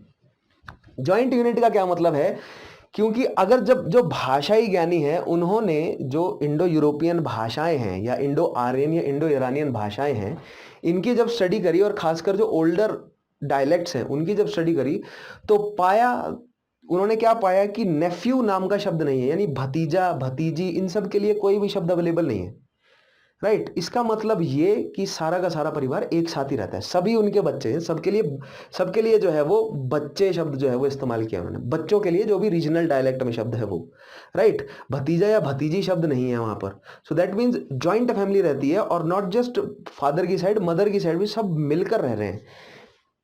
लॉजिक बनता भी है, क्यों, क्योंकि क्लैन बड़ा चाहिए, लड़ने वाले आदमी ज्यादा चाहिए, क्योंकि रेगुलर बेसिस पर लड़ाई होती जाती है, ठीक है। और इसीलिए पुरुषों की यानी कि पुत्र की जो है वो डिमांड की जाती थी, वो भी लड़ने लायक, लड़ने योग्य पुत्रों की डिमांड की जाती थी, पुत्रियों की डिमांड नहीं की जाती थी, बिकॉज फीमेल जो है वो उस समय लायबिलिटी की तरह कंसीडर किया जाता था उन्हें, और एसेट जो है वो मेल्स थे उनके लिए, ठीक है। जो कि लॉजिक बनता भी है, लेकिन फिर भी वो समाज की एक कुरीति थी कि महिलाओं को, लेकिन ऋग्वैदिक पीरियड की महिलाओं की सिचुएशन फिर भी थोड़ी ठीक थी। आगे हम देखते हैं सोसाइटी में। लेटर वैदिक पीरियड जो ट्राइबल असेंबली है वो अपनी इंपॉर्टेंस खो दिया। अब यहां पर मैंने आपको पिछले सेशन में बताया था कि आपने प्रोसेस ऑफ चेंज समझना है, आपने समझना है कि बदलाव क्या हो रहा है, राइट। तो मैंने क्या बोला, ऋग्वेद से लेटर वैदिक में बदलाव क्या हो रहा है कि जो ट्राइबल असेंबली है वो अब लेटर वैदिक में ट्राइबल असेंबली नहीं रहेगी, काम नहीं करेगी, राइट। पॉलिटिकल बदलाव क्या हुआ, हमने देखा कि सप्त सिंधु से गंगा के मैदान में आए, ठीक है। अब what and why and how की बात करी थी मैंने पिछले सेशन में, राइट। तो व्हाट क्या है, क्या जवाब क्या है कि मूव किया उन्होंने, राइट। क्या किया वैदिक लोगों ने लेटर वैदिक से, ऋग्वैदिक से लेटर वैदिक में, कि उन्होंने माइग्रेट किया। क्यों किया माइग्रेट, क्योंकि लोहे की खोज हो गई। कैसे किया माइग्रेट, जंगलों को काट कर उन्होंने माइग्रेट किया, वहां की जो नेटिव पॉपुलेशन थी उसको हराकर माइग्रेट किया, और जो नेटिव मुंडा स्पीकिंग लोग थे उनसे जब वो कांटेक्ट में आए तो उनकी भाषा में भी मुंडा भाषा के शब्द आ गए। इसीलिए हमें जो वैदिक लिटरेचर है उसमें कुछ मुंडा शब्द और कुछ हमें द्रविडियन शब्द भी मिलते हैं। आगे हम देखेंगे कैसे, राइट। यहां पर देखिए ट्राइबल असेंबलीज जो है वो इंपॉर्टेंस खो देती हैं अपनी, रॉयल पावर इंक्रीज हो जाती है। तो जैसे कि मैंने कहा कि लोहे की खोज हो गई, जंगल कट गए, अब मैदान बन गए बड़े, जिसपे लोहे की फाल, पहले जो हल है जिसपे केवल लकड़ी का फाल था, अब उस पे 2-2 फुट के लोहे के फाल आ गए, और वो गहरी जो है वो मतलब गहरा प्लॉ जो है वो लगने लगा, जिससे बीज जो है वो बेहतर तरीके से जमीन के अंदर टिके और जो फसल है वो अच्छी बने। तो फसल बढ़ गई तो क्या हुआ, सरप्लस आ गया। सरप्लस आ गया तो जो ज्यादा अनाज है उसका क्या करें, अब उस ज्यादा अनाज का ट्रेड करेंगे जिसके पास कम अनाज है, राइट। ट्रेड करेंगे तो जो है वो किसी तरह का मॉनेटरी गेन होगा, धीरे धीरे जो है वो शक्ति बढ़ेगी। और अगर ट्रेड हो रही है दैट मीन्स किसी तरह का मॉनेटरी गेन हो रहा है, तो उसके ऊपर कैपिटलाइज करने के लिए कोई ना कोई लोग मौजूद होंगे। ये नेचर है इंसान का, और वो कैपिटलाइज जो है वो रूलिंग क्लास ने किया। जो राजन थे, जो पहले सभा और समिति के लिए उत्तरदायी थे, उनकी शक्ति में वृद्धि हो गई। क्यों? क्योंकि अब वो ऐसे गुंडे और ऐसे लोगों को खरीद सकते हैं, वो सभा और समिति को खरीद सकते हैं। क्यों? क्योंकि अब वो अपने हल के जोर पे खुद हल चलाकर, खुद कुल्हाड़ी बनाकर लोहे की ज्यादा से ज्यादा जंगल काटेंगे, ज्यादा से ज्यादा जमीन पर उगाएंगे, ज्यादा से ज्यादा अनाज इकट्ठा करेंगे, और उस अनाज के जोर पे अब क्या करेंगे, वो उस अनाज के जोर पे लोगों को खरीदेंगे। सो आप यहां पर ये लॉजिक भी लगा सकते हैं कि रूलिंग क्लैन वही होती थी जिसमें इमीडिएट रिश्तेदार आदमी ज्यादा होते थे। आज भी या आज से कुछ साल पहले, अगर आज़ादी के बाद के कुछ दशकों तक लिया जाए, लेकिन अभी भी कुछ ऐसे रूढ़िवादी सोसाइटी है भारत की, वहां पर यह बात आप देख सकते हैं कि जिस परिवार में लड़कों की संख्या ज्यादा है उसका डोमिनेंस गांव के एरिया में ज्यादा होता है। राइट। तो उसी तरीके का कल्चर कुछ ऋग वैदिक में भी था और लेटर वैदिक में भी था। राइट। सो दैट मीन्स जहां पर लड़कों की संख्या ज्यादा, वो ज्यादा जो है वो बड़े लेवल पर हल चला सकते हैं।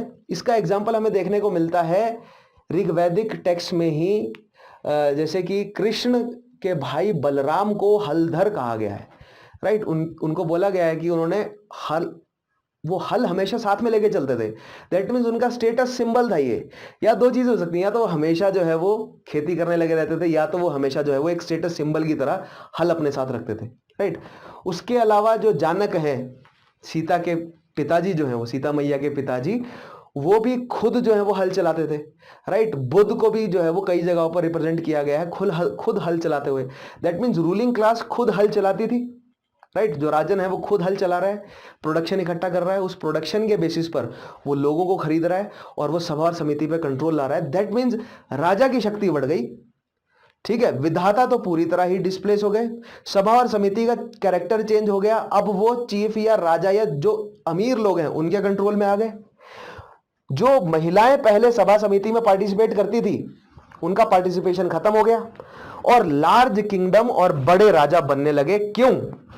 क्योंकि अब लोहे की खोज हो गई, हथियार जो है वो भीषण बन गए, कवच बनने लगे, हथियार बन गए, लोगों के पास पैसा आ गया। दैट मीन्स अगर मान लीजिए कि मैं किसी ग्राम के सैनिकों को खरीद लूं, यानी लड़ने वाले आदमियों को खरीद लूं और उसको दूसरे के खिलाफ लड़वा दूं, राइट। सो दैट मीन्स मेरे पास ज्यादा एरिया आ जाएगा। तो इस हिसाब से धीरे धीरे से हमें जन से जनपद बनते हुए दिखते हैं लेटर वैदिक पीरियड में। क्यों? क्योंकि जस्ट बिकॉज लोहे की खोज से प्रोडक्शन बढ़ गया, लोहे की खोज से कुल्हाड़ी मिल गई, लोहे के खोज से हथियार मिल गए लोहे के। अब ऐसा नहीं है कि लोहे का इस्तेमाल नहीं होता था। नॉर्थ वेस्ट फ्रंटियर में लगभग 1200 बीसी के आसपास लोहे का इस्तेमाल होता था, लेकिन बार्टर करने के लिए लोहा जो ओर है वो धरती पे जो है वो मीटियोर्स के माध्यम से गिरा है, जो सरफेस पे मिल जाता है। अदरवाइज नीचे है धरती के, लेकिन जो धरती के सरफेस पे मिल जाता है वो मीटियोर्स के माध्यम से गिरा है। राइट। और वो कॉपर के साथ जो है वो अमलगेट हो जाता है। दैट मीन्स प्योर लोहे को एक्सट्रैक्ट करना बहुत मुश्किल बनता है। लेकिन जब लोहे को एक्सट्रैक्ट करना आ गया लोहे के अयस्क से लोगों को, तब जो है वो लोहे के इंप्लीमेंट बनने शुरू हुए। अदरवाइज पहले भी मेसोपोटामिया के लोगों को 5000 बीसी में ही पता था लोहा क्या है। जो मेसोपोटामिया के क्षेत्र में पहले जो वहां पर कसीट लोग जो थे, उनको पहले से ही पता था। 3000 बीसी के आसपास इजिप्ट के लोगों को पता था लोहा क्या है। वो उसको स्वर्ग से आया काला कॉपर कहते थे, क्योंकि वो एस्ट्रॉइड के माध्यम से गिरा था वहां पर। राइट। सो लेटर वैदिक पीरियड में, जैसे कि मैंने बोला कि टेरिटोरियल अथॉरिटी जो है वो ट्राइब बन गई, और जो बड़ी शक्ति है वो राजन है। उसके अलावा अब राजा की टेरिटरी बन गई है ना, समझ रहे, टेरिटोरियल अथॉरिटी ट्राइब बन गई। ट्राइब अभी भी है, लेकिन वो ट्राइब जो है वो टेरिटरी लेवल पर है। बहुत सारी टेरिटरी जुड़कर जो है वो एक राष्ट्र का निर्माण करती है। तो यहां पर शब्द राष्ट्र आने लगा। और उसके अलावा इस तरह के एक डोमिनेंट ट्राइब्स जो है वो, और जो डोमिनेंट ट्राइब्स हैं उनके नाम से ये राष्ट्र जुड़ने लगे। जैसे कुरु के ट्राइब से, कुरु ट्राइब के नाम से पूरा कुरु राष्ट्र या कुरुक्षेत्र बनता है नाम। ठीक है। पंचालों के नाम से पंचाल पूरा का पूरा एरिया। राइट।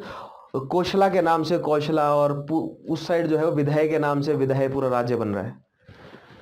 लोगों को कंट्रोल करने का आइडिया आ गया। कंट्रोल करने का आइडिया क्यों आया? क्योंकि हमें एक शब्द मिल गया, राज्य। राज किया जा रहा है किसी पे, दैट मीन्स कंट्रोल किया जा रहा है लोगों को। तो जो आम जनता है यहां पर जो है वो सोसाइटी में, पहले सोसाइटी एक ही हुआ करती थी क्योंकि पूरा का पूरा परिवार एक ही था। अब सोसाइटी में धीरे धीरे हमें लेटर वैदिक पीरियड में वर्ण या वर्ग आते हुए दिखेंगे, राइट। और उसका कारण हम समझ गए क्यों है। किंग के इलेक्शन के हमें कहीं कहीं पर ट्रेसेस देखने को मिले हैं, बहुत ज्यादा नहीं। अदरवाइज किंग जो है वो हेरिडिटरी थी पोस्ट। उसके अलावा किंग जो है वो पहले जो राजा को, जो जनता थी, जो राजन को, जो क्लैन था, वो अपनी इच्छा से, अपनी स्वेच्छा से जो राजन को गिफ्ट्स दिया करते थे। अब क्या होने लगा कि राजन जबरदस्ती जो है वो लोगों से वसूलने लगा। सो दैट मीन्स यहां पर जबरदस्ती वसूलने अगर वो लगा लोगों से बलि या सेक्रीफाइस, तो यहां पर टैक्सेशन सिस्टम आ गया। दैट मीन्स अब वो राज कर रहा है, राइट। अब वो लोगों को कंट्रोल कर रहा है, लोगों के हितों को, लोगों की मंशाओं को कंट्रोल कर रहा है, और उनसे सेक्रीफाइस भी ले रहा है, उनसे बलि भी ले रहा है। सो दैट मीन्स टैक्सेशन सिस्टम यहां बन गया। तो ये डिफरेंस आ गया एक और, कि टैक्सेशन सिस्टम एब्सेंट है ऋग वैदिक काल में और प्रेजेंट है लेटर वैदिक काल में, ठीक है। किंगशिप जो है वो हेरिडिटरी बन गई। किंग का इन्फ्लुएंस जो है वो बढ़ाने के लिए रिचुअल्स आ गए, लाइक राजसूया, अश्वमेध, ठीक है, वाजपेया, ये सारे रिचुअल्स आ गए। रिचुअल्स क्या होते हैं या रिचुअल्स क्यों आए? पुरोहितों ने, यहां पर हमें जो पहला पुरोहित, जो ऋग्वैदिक काल के जो पुरोहित थे, वो बहुत ज्यादा एक स्पिरिचुअल टाइप के लोग ज्यादा थे, और वो एक कंट्रोल करने वाले, यानी कि कंट्रोलिंग यूनिट के तौर पे कम काम करते थे। लेकिन लेटर वैदिक पीरियड में यहां पर क्या चेंज आया है कि जो पुरोहित क्लास है वो अब रूलिंग क्लास के साथ मिलकर जो बाकी के बचे हुए लोग हैं उनको दबाने का काम शुरू कर रहे हैं, राइट। दैट मीन्स यहां पर पुरोहितों का खेल हो गया शुरू। कैसे हुआ? पुरोहित जो है वो रूलिंग क्लास को घोषित कर देती थी कि ये तो राजा हैं और ये तो भगवान है, ये रॉयल ब्लड है, इनसे तो आम जनता लड़ ही नहीं सकती। ये सब बोल दिया उनके नाम पे, और इस तरह के रिचुअल्स करा दिए उनके नाम पे। अश्वमेध यज्ञ करा दिया, उसके अलावा वाजपेय चैरियट रेस करा रहे हैं रथों की, उसके अलावा राजसूया यज्ञ करा दिया। इन रिचुअल से क्या हो रहा है? इन रिचुअल से राजा का इन्फ्लुएंस बढ़ रहा है। जनता को लग रहा है कि राजा कोई और तोप है, कोई बड़ी चीज है, तो जनता डर रही है। प्लस जनता को यह पता है कि राजा के पास हथियार ज्यादा है, राजा के पास जो है वो धन ज्यादा है। इस समय जो है वो करेंसी का सिस्टम नहीं आया था, बार्टर का ही था, लेकिन जो रिसोर्सेज हैं वो रूलिंग क्लास के पास ज्यादा है। तो रूलिंग क्लास ने क्या किया? पुरोहितों को सपोर्ट किया, पुरोहितों को सेक्रीफाइस देना, पुरोहितों को गिफ्ट देना, पुरोहितों को गुलाम प्रोवाइड करना, राइट। जमीन देने का जिक्र नहीं है अभी तक कि पुरोहितों को जमीनें दी गई, क्योंकि जमीनों का अधिकरण जो है वो ऋग्वैदिक काल में नहीं है। लेटर वैदिक काल में भी बहुत कम जगहों पर जिक्र है कि जमीनें दी गई। अभी तक लेटर वैदिक काल में भी जमीनें देने का सिस्टम नहीं शुरू हुआ है पुरोहितों को, लेकिन जो गिफ्ट्स हैं पुरोहितों को वो, और जो पुरोहितों को सेक्रीफाइसेस हैं वो बहुत बड़ी संख्या में दिए जाने लगे, जिससे आगे चलकर बहुत बड़ी विपत्तियां खड़ी हुई, और उन विपत्तियों के समाधान के तौर पर समाज में नए धर्मों या नए पंथों का जो है वो एवोल्यूशन हुआ। आगे हम समझेंगे आगे आने वाले सेशंस में वो कैसे हुआ। खैर, टैक्स कलेक्शन शुरू हुआ जैसे कि मैंने आपको बताया, और टैक्स कलेक्शन करने के लिए जो अफसर लगा उसका नाम था संग्रहित्री। ये अफसर का नाम था जो टैक्स कलेक्ट करता था। विलेज एडमिनिस्ट्रेशन जो है वो ग्राम लेवल पर एडमिनिस्ट्रेशन चलाने के लिए चीफ, जो उस क्लैन का जो उस पर्टिकुलर डोमिनेंट क्लैन का जो चीफ है वो करता था। लास्ट पॉइंट आप देख रहे हैं कि अभी भी किसी भी तरह की स्टैंडिंग आर्मी मौजूद नहीं है। अब यहां पर आप देख रहे हैं नेक्स्ट पॉइंट कि जन यानी कि ट्राइबल पीपल जो है वो वेदों में मेंशन्ड है, चारों वेदों में मेंशन्ड है इनफैक्ट, लेकिन चारों वेद संहिताओं में जनपद शब्द का मेंशन नहीं है। जनपद शब्द जो है वो हमें लेटर वैदिक जो लिटरेचर है उसमें जनपद शब्द जो है वो हमें ब्राह्मणों में देखने को मिलता है, जिनको कहा जाता है कि वो कॉम्प्लीमेंट्री है वेदों के अंदर जो जानकारी दी है उन जानकारियों को एलोबरेटेड फॉर्म में रिप्रेजेंट करते हैं ब्राह्मण। ऐसा वैदिक पुरोहितों ने नहीं कहा, ठीक है। यहां पर जनपद शब्द का आने का मतलब यह बन जाता है कि अब धीरे धीरे टेरिटरी डिफाइन होती जा रही है, ठीक है। एग्रीकल्चर और क्राफ्टमैनशिप डेवलप होने की वजह से जो है वो सेटल होना शुरू कर दिया लोगों ने। सेटल कैसे हुआ मैंने आपको समझाया।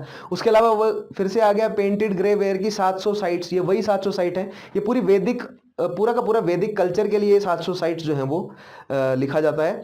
और ये 700 साइट कहां पर मिलती है? पश्चिमी उत्तर प्रदेश, दिल्ली का क्षेत्र जहां पर कुरु और पंचाल क्लैन है, पंजाब और हरियाणा का क्षेत्र जहां पर मद्रा क्लैन का एरिया है, राजस्थान का और राजस्थान के एरिया में जहां पर मत्स्य क्लैन का डोमिनेशन देखने को मिलता है। राइट, तो ये जनपद है, कुरु, पंचाल, मत्स्य, मद्रा। राइट, और यही जनपद जो है वो आगे 16 जनपद का जो है वो फॉर्मेशन करेंगे। आगे आने वाले चैप्टर्स में मैं आपको समझाऊंगा 16 जनपद, और फिर उसके बाद महाजनपद क्या है, और फिर एम्पायर फॉर्मेशन कैसे हुई। इनमें से बहुतायत बड़े लेवल पर एक्सकेवेटेड साइट है अतरंजी खेड़ा, हस्तिनापुर और नो। ठीक है, जिनमें से नगरों की संख्या जो है वो दी जा सकती है, एक प्रोटो फॉर्म है नगर का। सो जैसे कि मैं बोल रहा था कि नगर, तो नगर कहलाने लायक भी नहीं है, ये प्रोटो नगर हैं, हस्तिनापुर और कौशाम्बी। आगे देखते हैं, नेक्स्ट स्लाइड में हम देख रहे हैं रिलीजियस हिस्ट्री।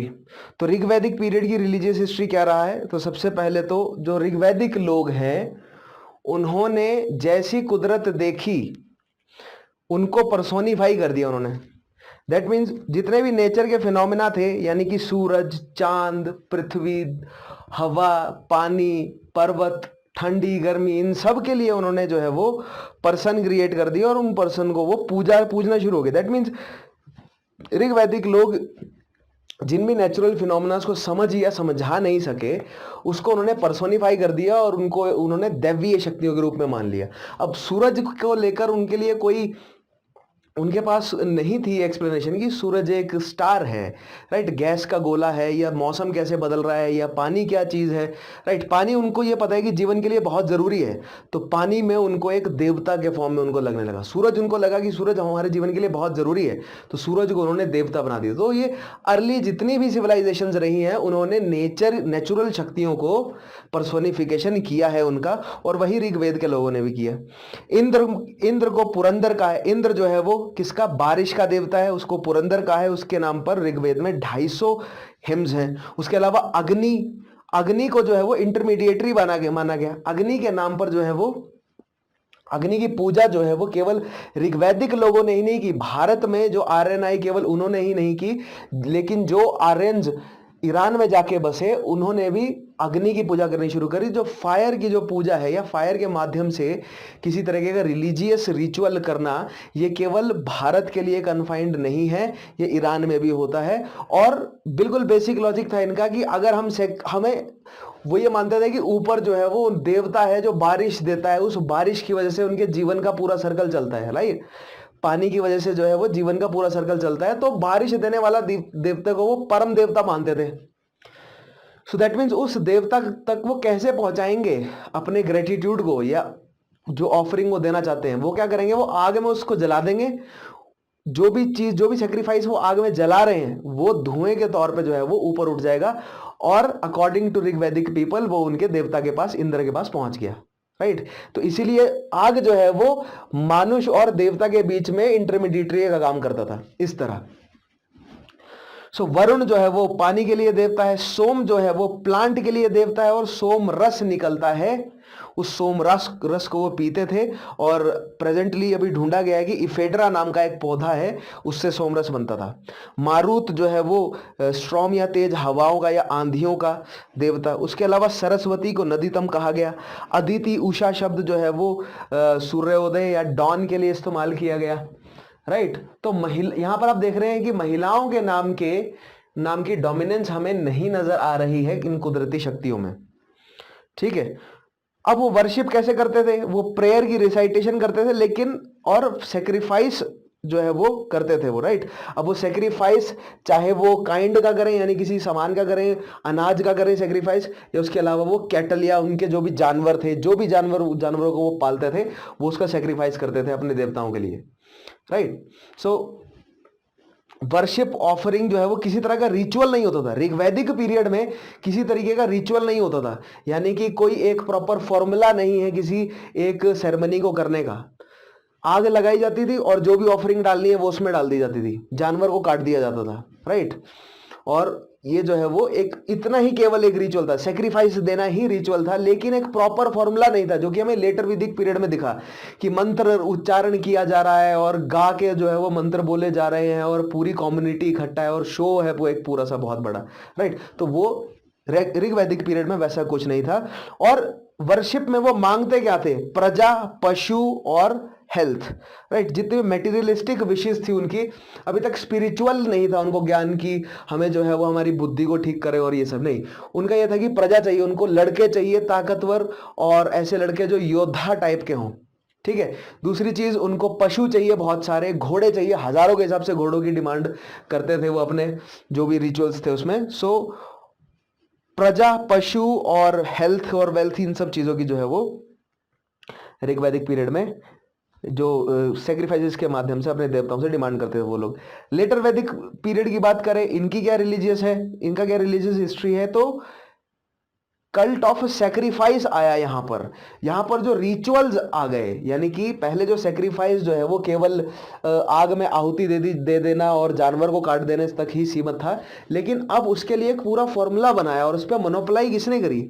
उसको मोनोपोलाइज किया पुरोहितों ने बोला रूलिंग क्लास को कि केवल हमें ही पता है कि ऐसा क्या मंत्र बोला जाए कि आपकी जो है वो मनोकामना पूर्ण हो, ठीक है, और वो हम ही जानते हैं और वो हम ही सही तरीके से बोलते हैं। आप अगर गलती से एक भी शब्द इधर से उधर किया, आपने एक भी नोट इधर से उधर किया, तो आपकी पूरा परिवार का नाश हो जाएगा, राइट। तो ये भय फैलाकर जो है वो पुरोहितों ने अपने कंट्रोल में ले लिया ये पूरा का पूरा सिस्टम रिचुअल करने का। और इससे हुआ क्या? जो रूलिंग क्लास है, प्रोडक्शन बढ़ गई थी लेटर वैदिक पीरियड में, रूलिंग क्लास ने बहुत बड़ी संख्या में इनको स्लेव्स, इनको वुमेन और पुरोहितों को और कैटल्स जो है वो गिफ्ट करके या सेक्रीफाइस इनको ये देना शुरू कर दिया। प्लस अब रिचुअल्स में बहुत बड़ी संख्या में जानवरों को काटा भी जाने लगा, ठीक है। कैटल स्लॉटरिंग जो है वो बहुत बड़ी संख्या में हुई लेटर वैदिक पीरियड में। इंद्रा और अग्नि की इंपॉर्टेंस खत्म हो गई, यहां पर नए सेट ऑफ देवता आ गए, प्रजापति, रुद्र और विष्णु।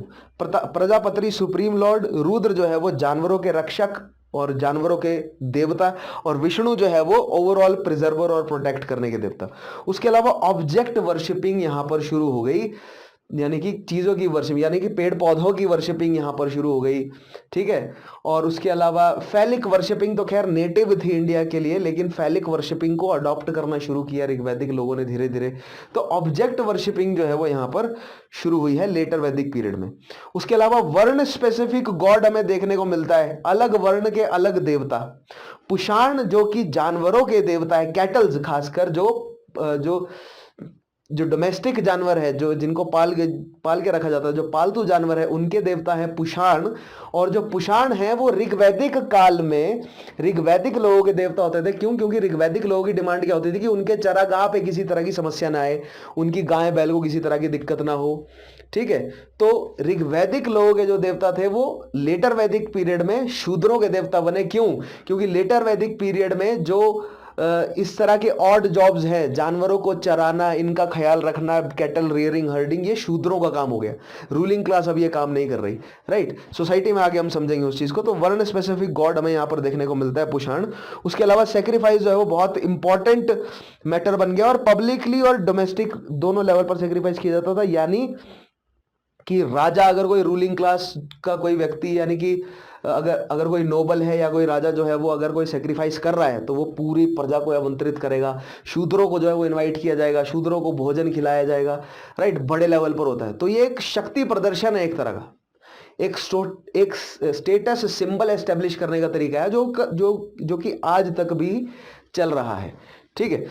इकोनॉमिक हिस्ट्री की बात करें तो ऋग्वेद में लैंड जो है वो प्राइवेट प्रॉपर्टी नहीं थी, सबसे पहला, ठीक है। आर्टिस्ट थे, chariot maker, weavers, leather maker, potter's.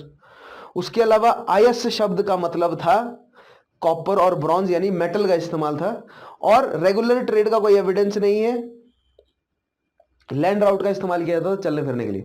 तो ये बेसिक इकोनॉमिक हिस्ट्री क्या है कि जो पेस्टरल थी इकोनॉमी, राइट। एक और पॉइंट यहां पर जुड़ सकता है क्या, कि पेस्टरल इकोनॉमी थी। पेस्टरल इकोनॉमी का मतलब कि केवल वो जानवरों को चरा रहे हैं, उसके अलावा वो कुछ नहीं कर सकते, ठीक है। क्यों? क्योंकि अभी तक उनके पास लोहे के फाल नहीं है, लकड़ी के या तांबे के फाल हैं, यानी कि प्लॉ है, जो कि गहरा जो है वो जमीन को नहीं जोत पाता, जिससे बीज जो है वो अच्छे से नहीं लग पाता है ना।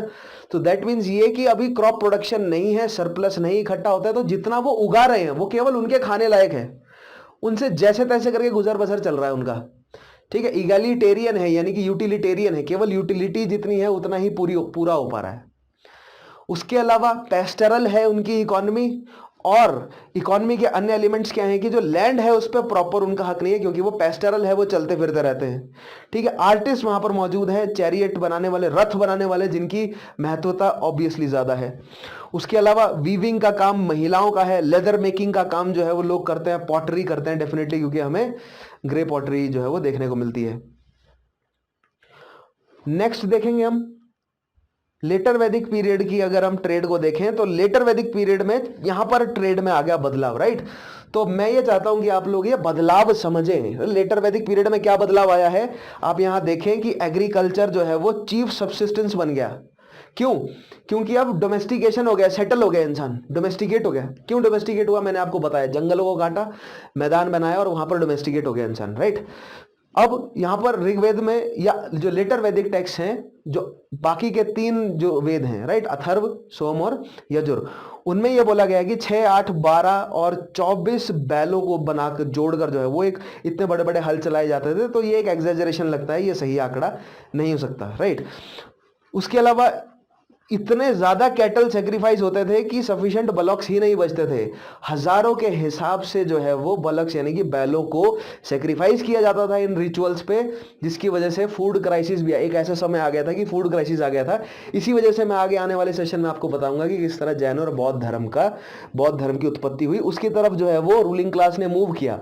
क्यों जैन और बौद्ध धर्म की तरफ, और क्यों वो वैदिक पुरोहितों से पीछे हट गए? क्यों? क्योंकि उनके द्वारा जो मांगी जाने वाली जो सेक्रीफाइस थी उसकी वजह से बैलों की संख्या कम हो गई। आप मानेंगे नहीं, लाखों के हिसाब से बैलों को सेक्रीफाइस किया गया है, या अन्य जो भी कैटल्स हैं उसका सेक्रीफाइस किया है, घोड़े का भी सेक्रीफाइस किया गया था, लाखों के हिसाब से, राइट। तो यहां पर बहुत बड़ी जो है वो इकोनॉमिक समस्या बन गई थी। उसके अलावा शतपथ ब्राह्मण में प्लॉइंग रिचुअल के बारे में खुले से बताया गया है, बिल्कुल एकदम एक बढ़िया एक्सप्लेन करके। मैंने आपको ये लेजेंड बताई, जानक का किंग जो है वो, जानक जो है वो विधायक का किंग है, सीता के फादर वो भी प्लॉ करते हैं फील्ड, बलराम जो है वो हलदर हैं, वो भी प्लॉ करते हैं फील्ड। उसके अलावा बुद्ध भी प्लॉ करते पाए गए हैं फील्ड, उनकी भी प्रतिमा है। क्रॉप्स किस तरह की हैं? बार्ले, राइस और वीट, ये स्टेपल है, और खासकर इसमें स्टेपल जो है वो क्या बन गया? वीट। बार्ले जो है वो धीरे धीरे कम हो गई। बार्ले मुख्यतः ऋग्वैदिक लोग उगाते थे, क्योंकि ऋग्वैदिक लोग जो है वो सप्त सिंधु क्षेत्र में और थोड़ा सा हाइट में थे, तो वहां पर जौ की खेती ज्यादा होती है। लेकिन जैसे जैसे वैदिक लोग लेटर वैदिक पीरियड में एंटर किया और उन्होंने गंगा के मैदान में वो एंटर किए, वहां पर उनको राइस मिला पहली बार, और चावल जो है वो धीरे धीरे फिर स्टेपल बनने लगा। So wheat and rice were the staple food for later Vedic period. उसके अलावा आयरन स्मिथ, कॉपर स्मिथ दोनों देखने को मिलते हैं, यानी कि कॉपर के इंप्लीमेंट भी बन रहे हैं और लोहे के इंप्लीमेंट बन रहे हैं बड़ी संख्या में। वीविंग यानी कि बुनने का काम जो है वो कौन कर रही है? महिलाएं। लेदर काम हो रहा है, पॉटरी हो रही है, कारपेंट्री भी हो रही है, ठीक है। 4 तरह की पॉटरी यहां पर ध्यान रखना है, black and red ware, black slipped ware, painted grey ware और रेड वेयर। इनमें से जो ब्लैक और रेड वेयर है और जो ब्लैक स्लिप्ड वेयर है, ये पहले से मौजूद थे, यानी कि जो ऋग्वैदिक लोग आए हैं उनसे पहले के जो लोग थे ये इस 2 तरह की जो है वो पॉटरी करते थे। इसका मतलब ये है कि ब्लैक एंड रेड वेयर का मतलब क्या है कि लाल बर्तन है, उस पर काले रंग की नकाशी है, राइट। पेंटेड ग्रे वेयर मतलब ग्रे बर्तन है या बर्तन को ग्रे पेंट कर दिया गया है। रेड वेयर यानी कि लाल पूरा बर्तन है। इनमें से रेड वेयर जो है ये सबसे बड़ी संख्या में मिलता है, और इनफैक्ट आज तक भी हम देखते हैं जो बर्तन होता है वो लाल रंग का ही होता है, मिट्टी का, राइट। रेड वेयर आज तक चल रहे हैं। इसके अलावा नेक्स्ट बात की जाए सोशल हिस्ट्री की, राइट। तो ऋग्वैदिक लोगों की सोशल हिस्ट्री क्या है? वर्ण वर्ण व्यवस्था है ऋग वैदिक पीरियड में धीरे धीरे बनी। और वर्ण किस बेसिस पे बना? सबसे पहले कलर के बेसिस पे। मैंने आपको बोला ना, आर्यंस बाहर से आए, वो श्वेत वर्णीय है। भारत के नेटिव जो है वो प्रोटो एस्ट्रोलॉइड लोग जो है वो श्याम वर्णीय है, द्रविडियन लोग श्याम वर्णीय है। तो ये श्वेत और श्याम वर्णीय लोगों के बीच में जो क्लैश है, इससे वर्ण व्यवस्था बन गई। और जो शुरुआती वर्ण व्यवस्था बनी वो चमड़ी के रंग के ऊपर बनी, राइट। दैट मीन्स जो इंडो आर्यंस हैं वो फेयर हैं और नेटिव जो है वो डार्क हैं। सोशल ऑर्डर जो है वो कलर पर बना। सोशल डिवीजन किस बेसिस पे हुआ? सोशल ऑर्डर और सोशल डिवीजन यानी कि समाज बटा कैसे, कि आर्यंस ने जहां जहां पर आर्यंस जीत गए वहां पर आर्यंस जो है वो सोसाइटी के बड़े हिस्से बन गए, और जहां पर नेटिव हार गए वो सोसाइटी के निचले हिस्से बन गए। उनको आर्यंस ने दस्यु, या बाद में जिसका नाम शूद्र आता है, और शूद्र शब्द हमें 10वें मंडल में देखने को मिलता है, किसके? ऋग्वेद के। ठीक है, तो दासाज और दस्यूज मैंने आपको बोला कॉन्कर्ड बाय आर्यंस और ट्रीटेड एज स्लेव एंड शूद्र। ठीक है, ट्राइबल चीफ जो है वो, ट्राइबल चीफ और जो प्रीस्ट है वो बड़ी संख्या में जो जितनी भी लूट होती थी, जहां जहां पर आर्यंस लूट मचाते थे या आक्रमण करते थे, वो सारी लूट जो है वो किसके पास जाएगी? ट्राइबल चीफ के पास। ऋग्वैदिक पीरियड में क्या होता था कि पूरी सभा समिति सभी जनता में सबके साथ बराबर बंटता था, क्योंकि सारा का सारा एक परिवार होता था। लेकिन लेटर वैदिक में अब क्या हो रहा है? लेटर वैदिक में अब जो प्रीस्ट है और जो राजा है, उन दोनों में ही बट रहा है सब कुछ, और जनता को दबा के रखा जा रहा है। ठीक है, तो अब ये यहां पर हो क्या रहा है कि एक इकोनॉमिक डिफरेंस धीरे धीरे सोसाइटी में वो शिज्म बनता जा रहा है, ऊंच और नीच, अमीरी और गरीबी। सो अमीरी और गरीबी, ऊंच नीच, ये सारे फंडे कब आए हैं? ये सारे फंडे आए हैं लेटर वैदिक पीरियड में। ठीक है, अच्छा जी, नेक्स्ट देखिएगा। सोसाइटी डिवाइडेड, 3 ग्रुप में सोसाइटी डिवाइड हो गई। सबसे पहले ऋग्वैदिक पीरियड में ऑक्यूपेशन के बेसिस पे सोसाइटी डिवाइडेड थी। ठीक है, ऑक्यूपेशन क्या क्या होती थी? या तो वॉरियर है, या तो प्रीस्ट है, या तो कॉमन पीपल है। 3 चीजें हैं, वॉरियर, प्रीस्ट और कॉमन पीपल। ठीक है, चौथा जो शूद्र है वो ऋग्वैदिक पीरियड के अंतिम समय में, जो लास्ट का जो वेद ऐड, ऋग्वेद का लास्ट मंडल यानी 10वां मंडल जो ऐड किया गया है, उसके साथ शूद्र वर्ड ऐड हुआ है। दैट मीन्स जो कॉमन पीपल है उनमें से भी जो नेटिव्स है उनको, उनमें से जो श्याम वर्णीय है उनको जो नीचे और दबा दिया गया, उनके लिए अलग से क्लास डेवलप कर दी गई। दैट वाज शूद्र क्लास ऑफ द, या शूद्र वर्ण जो है वो भारतीय सोसाइटी का। तो ऋग्वेद के समय से ही हमें सबसे पहले जो है वो समाज बंटता हुआ दिखता है रंग के हिसाब से, फिर ऑक्यूपेशन के हिसाब से, और ऑक्यूपेशन के हिसाब से जो है वो 4 हमें, पहले हमें 3 दिखने को मिलते हैं, और फिर चौथा वर्ण हमें शूद्र ऐड होता हुआ दिखता है। ठीक है, उसके अलावा फैमिली कैसी है? पैट्रियार्कियल है, प्रेयर की जाती है लड़के के बर्थ के लिए, और डिजायर नहीं की जाती लड़कियों के बर्थ के लिए, राइट। मैंने आपको ये पहले समझाया। वुमेन अटेंड कर सकती हैं सभा अपने हस्बैंड के साथ ऋग्वेद के पीरियड में। पोली एंड्री है यानी बहुपत्नीवाद है, विडो की रिमैरिज भी है, और एक विडो को उसके देवर के साथ ब्याह कर देने का रिवाज भी है, जो कि प्रेजेंट डे में राजस्थान हरियाणा में भी प्रैक्टिस किया जाता है। वही सेम चीज ऋग्वैदिक पीरियड से चलती आ रही है, उसको कहा जाता है लेविरेट मैरिज, राइट। तो लेविरेट मैरिज भी चल रही है, लेकिन चाइल्ड मैरिज नहीं चल रही। तो ऋग्वैदिक पीरियड में there is no evidence for child marriage. Child मतलब लोगों की या बच्चों की शादी करने की उम्र जो है वो 16-17 साल रखी गई। उससे कम उम्र के बच्चों की शादी नहीं की जाती। अच्छा, social history letter Vedic period की देखें तो यहां पर बदलाव समझ रहे हैं आप, हर चीज में बदलाव समझना है। मैं क्या आया लेटर वैदिक में? बदलाव यह आया कि आर्यनाइजेशन हो गया, राइट। सो सोशल डिफरेंस बढ़ा। पहले सोशल डिफरेंशिएशन नहीं था, है ना, वर्ण व्यवस्था थी लेकिन इतना क्लियरली अलग नहीं थे। अब वो धीरे धीरे क्लियर होने लगा। क्यों? क्योंकि पहले जो है वो अमीर नहीं था, जो रूलिंग क्लास तो थी लेकिन वो अमीर नहीं थी, इसलिए वो डिफरेंस नहीं दिख रहा था। लेटर वैदिक पीरियड में वो डिफरेंस क्रिएट हुआ अमीरी और गरीबी का। सो 4 वर्ण सोसाइटी बनी, ब्राह्मण, क्षत्रिय, वैश्य, शूद्र। ठीक है, और सेक्रीफाइसेस जो है बढ़ते गए, जिससे ब्राह्मणों की शक्ति बढ़ती गई।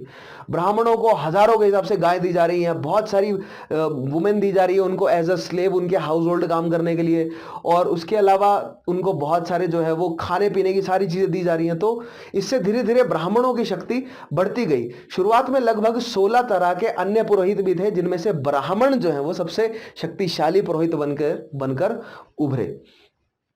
ठीक है, ब्राह्मणों ने मोनोपोलाइज किया रिचुअल परफॉर्मेंस को। जैसे मैंने आपको बताया कि ब्राह्मणों ने सबको बोला कि हम ही केवल कर सकते हैं, और अगर हल्का सा भी गलत बोल दिया तो सारा का सारा सत्यानाश हो जाएगा आपका।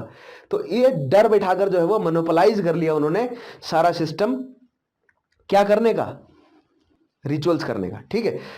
उसके अलावा वैश्य जो हैं वो क्या थे सोसाइटी के? वो प्रोड्यूस करने वाले थे, एग्रीकल्चर करते थे, कैटल हर्डिंग करते थे, ठीक है। उसके अलावा आर्टिस्ट वगैरह थे, लेकिन धीरे धीरे वो ट्रेड में इंडल्ज होते गए। सो दैट मीन्स जो कॉमन लोग थे, जो आर्य समाज के ही थे, जो कॉमन लोग थे, जो रूलिंग क्लास नहीं थे, वो बाकी के सारे काम करते थे। उनमें से धीरे धीरे जो ट्रेड करने लगे, राइट, धीरे धीरे ट्रेड भी तो बढ़ा ना, अगर सरप्लस बढ़ा, प्रोडक्शन बढ़ी तो ट्रेड भी बढ़ा, राइट। तो ट्रेडिंग क्लास भी हमें देखने को मिली, तो वही ट्रेडिंग क्लास आगे वैश्य ट्रेडिंग क्लास के रूप में एस्टेब्लिश होती है। लेकिन वैश्य क्लास पहले भी थी, और जो अन्य जितने भी ऑड जॉब्स थी बाकी सब बची हुई, वो सब जो है वो शूद्रों के नाम पे थी। इनफैक्ट वेदों में ऐसा लिखा है कि शूद्रों को प्रताड़ित किया जाए, ये आर्यन का धर्म है कि शूद्रों को मारा जाए, शूद्र मार खाने लायक है, ये सब चीजें लिखी हुई हैं, ठीक है, वेदों में। अच्छा जी, शूद्र और महिलाएं जो हैं वो वेद रिसाइट नहीं कर सकती थी, पहली चीज, ठीक है।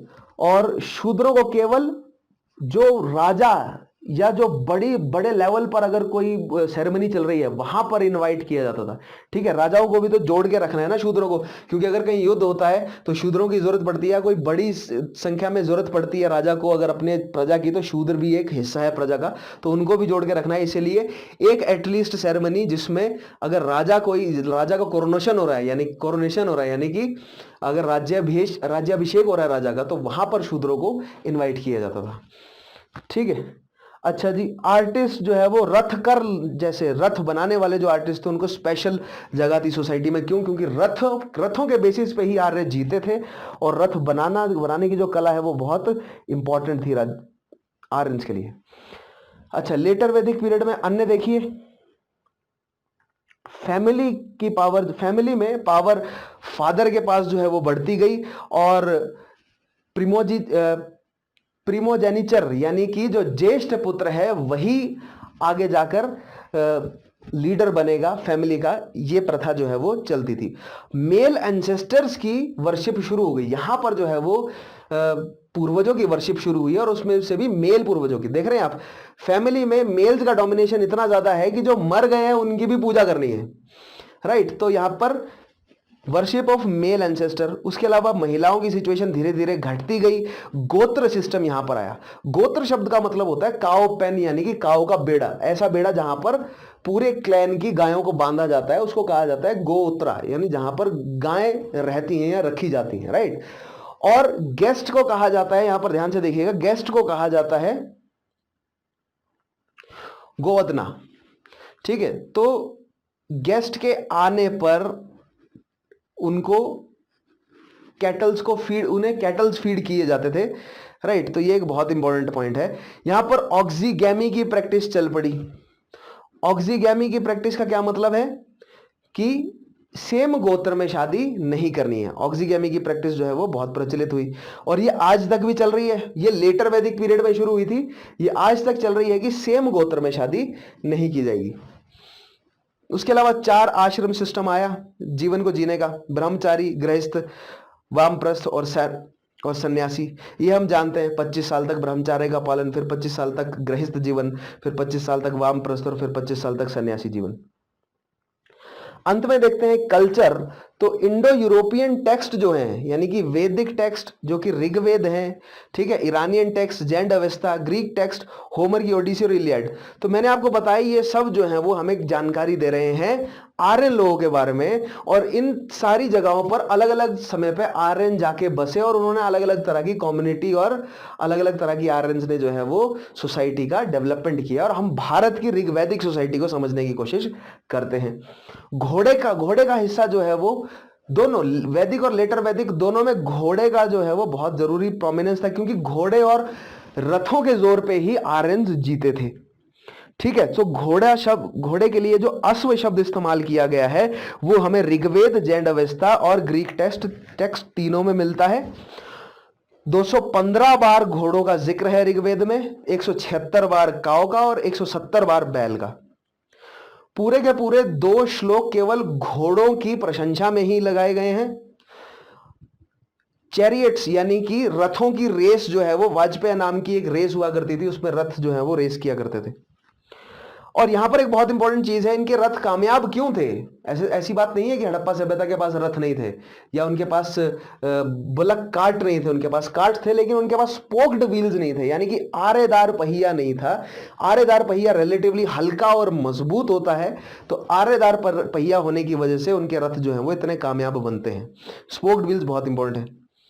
अच्छा जी, हॉर्स जो है वो घोड़ा पहली बार भारत में पिराक कॉम्प्लेक्स में बोलन के पास देखने को मिला है 1700 बीसी के आसपास। दैट मींस उत्तर हड़प्पन काल में, यानी पोस्ट हड़प्पन पीरियड में। उसके अलावा पिट ड्वेलिंग उनके कल्चर का बहुत इंपॉर्टेंट हिस्सा है, यानी कि जमीन के अंदर या जमीन में अगर थोड़ा सा उभार है तो उसको खोदकर उसके अंदर रहना है। पिट ड्वेलिंग बहुत इंपॉर्टेंट है, और ये आंध्रोनोवो और बीएमएसी के एरिया में पिट ड्वेलिंग देखने को मिलती है। क्यों? क्योंकि ये बहुत ठंडा प्रदेश है, तो ठंडा प्रदेश है इसलिए जमीन के नीचे जाकर रहना जो है वो फिजिबल रहा आर्यंस के लिए। So pit dwelling is a important characteristic for Aryan culture. उसके अलावा 1500 बीसी में स्वात वैली में हमें पिट ड्वेलिंग देखने को मिलती है, भारतीय उपमहाद्वीप की बात की जाए, और बुर्जहोम कश्मीर में पिट ड्वेलिंग देखने को मिलती है, जिससे हमें पता चलता है कि धीरे धीरे पिट ड्वेलर्स आर्यंस बाहर से भारत तक पहुंचे। क्योंकि जो शुरुआती पिट ड्वेलिंग है वो हमें 4th मिलेनियम बीसी की दिखती है दक्षिणी रशिया में, यानी कि आंध्रोनोवो और बीएमएसी के एरिया में, ठीक है। और वहां से मूव करता हुआ वही कल्चर धीरे धीरे भारतीय उपमहाद्वीप में 1500 बीसी के आसपास हमें स्वात वैली में देखने को मिलता है। इनफैक्ट अगर आप ध्यान से देखेंगे मैप में, जो स्वात वैली है वही है आपका नॉर्थ वेस्ट फ्रंटियर, और जो शुरुआती सप्त सिंधु का जो क्षेत्र है वो स्वात वैली वाला एरिया ही है। यहीं पर ही बसे थे आकर शुरुआती वैदिक लोग। उसके अलावा फायर कल्ट, मैंने आपको बताया अग्नि की क्या इंपॉर्टेंस है। अग्नि जो है वो कनेक्ट करती है मानुष को उनके उनके देवताओं के साथ। इंडो आर्यंस इंडो ईरानियन दोनों में अग्नि की इंपॉर्टेंस है। ऋग्वेद में वेदी शब्द का इस्तेमाल किया गया है, फायर ऑल्टर जिसे कहता है, राइट, अग्नि कुंड, वेदी। जानवरों का सैक्रिफाइस, खासकर घोड़ों का सैक्रिफाइस, बलि देना, जानवरों की बलि देना, घोड़ों की बलि देना, बड़ी संख्या पर बैलों की बलि दी गई, ठीक है। तो बाद में ये विवेकानंद जी ने भी बात ये बोली है खुले मंच में कि जो ऋग्वैदिक लोग हैं वो बैलों की हत्या किया करते थे क्योंकि वो उनके कल्चर का हिस्सा था। लेकिन बाद में यही वैदिक कल्चर ब्राह्मणिक कल्चर में जब कन्वर्ट हुआ, राइट, तो जो ब्राह्मणिक कल्चर है वहां पर ब्राह्मणिक कल्चर में यह बात ऐड कर दी गई कि हम बैलों की हत्या या गौ की हत्या नहीं करेंगे। अदरवाइज पहले जो है वो गौ हत्या और बैलों की हत्या की जाती थी, बड़ी संख्या में, लाखों की संख्या में की जाती थी सैक्रिफाइसेस, ठीक है, सैक्रिफाइसिंग रिचुअल में ये बड़ी संख्या में बैलों की हत्या की जाती है। इसीलिए जो रूलिंग क्लास थी वो पुरोहितों से परेशान होकर, यानी वैदिक पुरोहितों से परेशान होकर उन्होंने धर्म जो है वो कौन सा ज्वाइन कर लिया था, बुद्धिज्म और जैनिज्म, जो कि हमें महाजनपद पीरियड में देखने को मिलेगा कि मगध एम्पायर के जो रूलर्स हैं वो किस तरह बुद्धिज्म और जैनिज्म की तरफ जो है वो अपने आप को अडॉप्ट करना शुरू करेंगे। इसी कारण की वजह से कि लाखों की संख्या में सेक्रीफाइस देना पड़ता था, बैलों की संख्या हो गई थी कम, प्रोडक्शन बहुत ज्यादा घटने लगा था क्योंकि बैल नहीं होंगे तो खेतों को कौन जोतेगा, और प्रोडक्शन उससे बहुत ज्यादा घट गया था, इकोनॉमिक क्राइसिस आ गए थे, ठीक है। उसके अलावा सोमरस पीने का जो है वो कल्ट है पूरे थ्रू आउट आर्यन कल्चर में। इफेड्रा नाम का पौधा है, उसमें से ये नशीला पदार्थ बनाया जाता था और इसका सेवन करते थे आर्यन। स्वास्तिक का चिन्ह जिसको आर्यंस ने अपना जो है वो बहुत इंपॉर्टेंट हिस्सा बनाया, वो ऋग्वेद में नहीं उसका मेंशन है। स्वास्तिक का मेंशन ऋग्वेद में नहीं है, लेटर वैदिक जो टेक्स्ट है वहां पर स्वास्तिक को जो है वो ऐड किया गया है, मतलब कि वैदिक कल्चर ने अपने अंडर, लेकिन ऋग्वेद में ऐसा कोई मेंशन नहीं है, ठीक है। तो स्वास्तिक इज नॉट द रूट, मतलब जो वैदिक रूट्स हैं उसके साथ स्वास्तिक नहीं जुड़ा हुआ है। तो ये सारे पॉइंट्स हमने समझे कल्चर को लेकर। तो आज हमने इस पूरे वैदिक पीरियड में हमें क्या समझना है कि ट्रांजिशन क्या हुआ है। अब इस पूरे लेक्चर में आप इस पूरे लेक्चर को एक बार आप अगर आप यहां तक देख चुके थे एक बार फिर से देखिएगा, उसमें आप ये समझने की कोशिश कीजिएगा कि ट्रांजिशन क्या है, बदलाव कैसे हुआ ऋग वैदिक से लेटर वैदिक में। एडमिनिस्ट्रेशन में क्या चेंज है, पॉलिटी में क्या चेंज है, रिलीजन में क्या चेंज है, सोसाइटी में क्या चेंज है, सारी चीजें आपको क्लियर होंगी। पहले कैसी सोसाइटी, अगर मैं समअप करने के हिसाब से बोलूं तो पहले कैसी है, पेस्टरल और इगैलिटेरियन, अब कैसी है, एग्रीकल्चरल। इसी में ही सारा चेंज आ गया। पेस्टरल इकोनॉमी होने की वजह से जो है वो नोमैडिक है, लैंड एक्वायर नहीं कर रहे, यहां पर लैंड एक्वायर कर रहे हैं क्योंकि सेटल्ड लाइफ है, धीरे धीरे इकोनॉमी डेवलप हो रही है, तो यहां पर जो रूलिंग क्लास है वो स्ट्रांग नहीं है, पुरोहितों का अभी वर्चस्व नहीं है, इधर धीरे धीरे रूलिंग क्लास स्ट्रांग हो रही है, पुरोहितों का वर्चस्व हो रहा है। वर्ण व्यवस्था इधर है लेकिन हाईली डिस्टिंक्ट और हार्ड एंड फास्ट वहां पर अप्लाइड नहीं है, लेकिन वर्ण व्यवस्था यहां पर धीरे धीरे सुदृढ़ होती जा रही है, और जो डिस्टिंक्शन है, जो सोशल डिसइंटीग्रेशन है, जो सोशल डिफरेंस है, वो धीरे धीरे इंक्रीज हो रहा है। किसमें? लेटर वैदिक पीरियड में। महिलाओं की जो सिचुएशन है वो ऋग्वैदिक पीरियड में ठीक है एज कंपेयर टू लेटर वैदिक, लेकिन लेटर वैदिक में महिलाओं की सिचुएशन जो है वो डिटीरियोरेट होती जा रही है।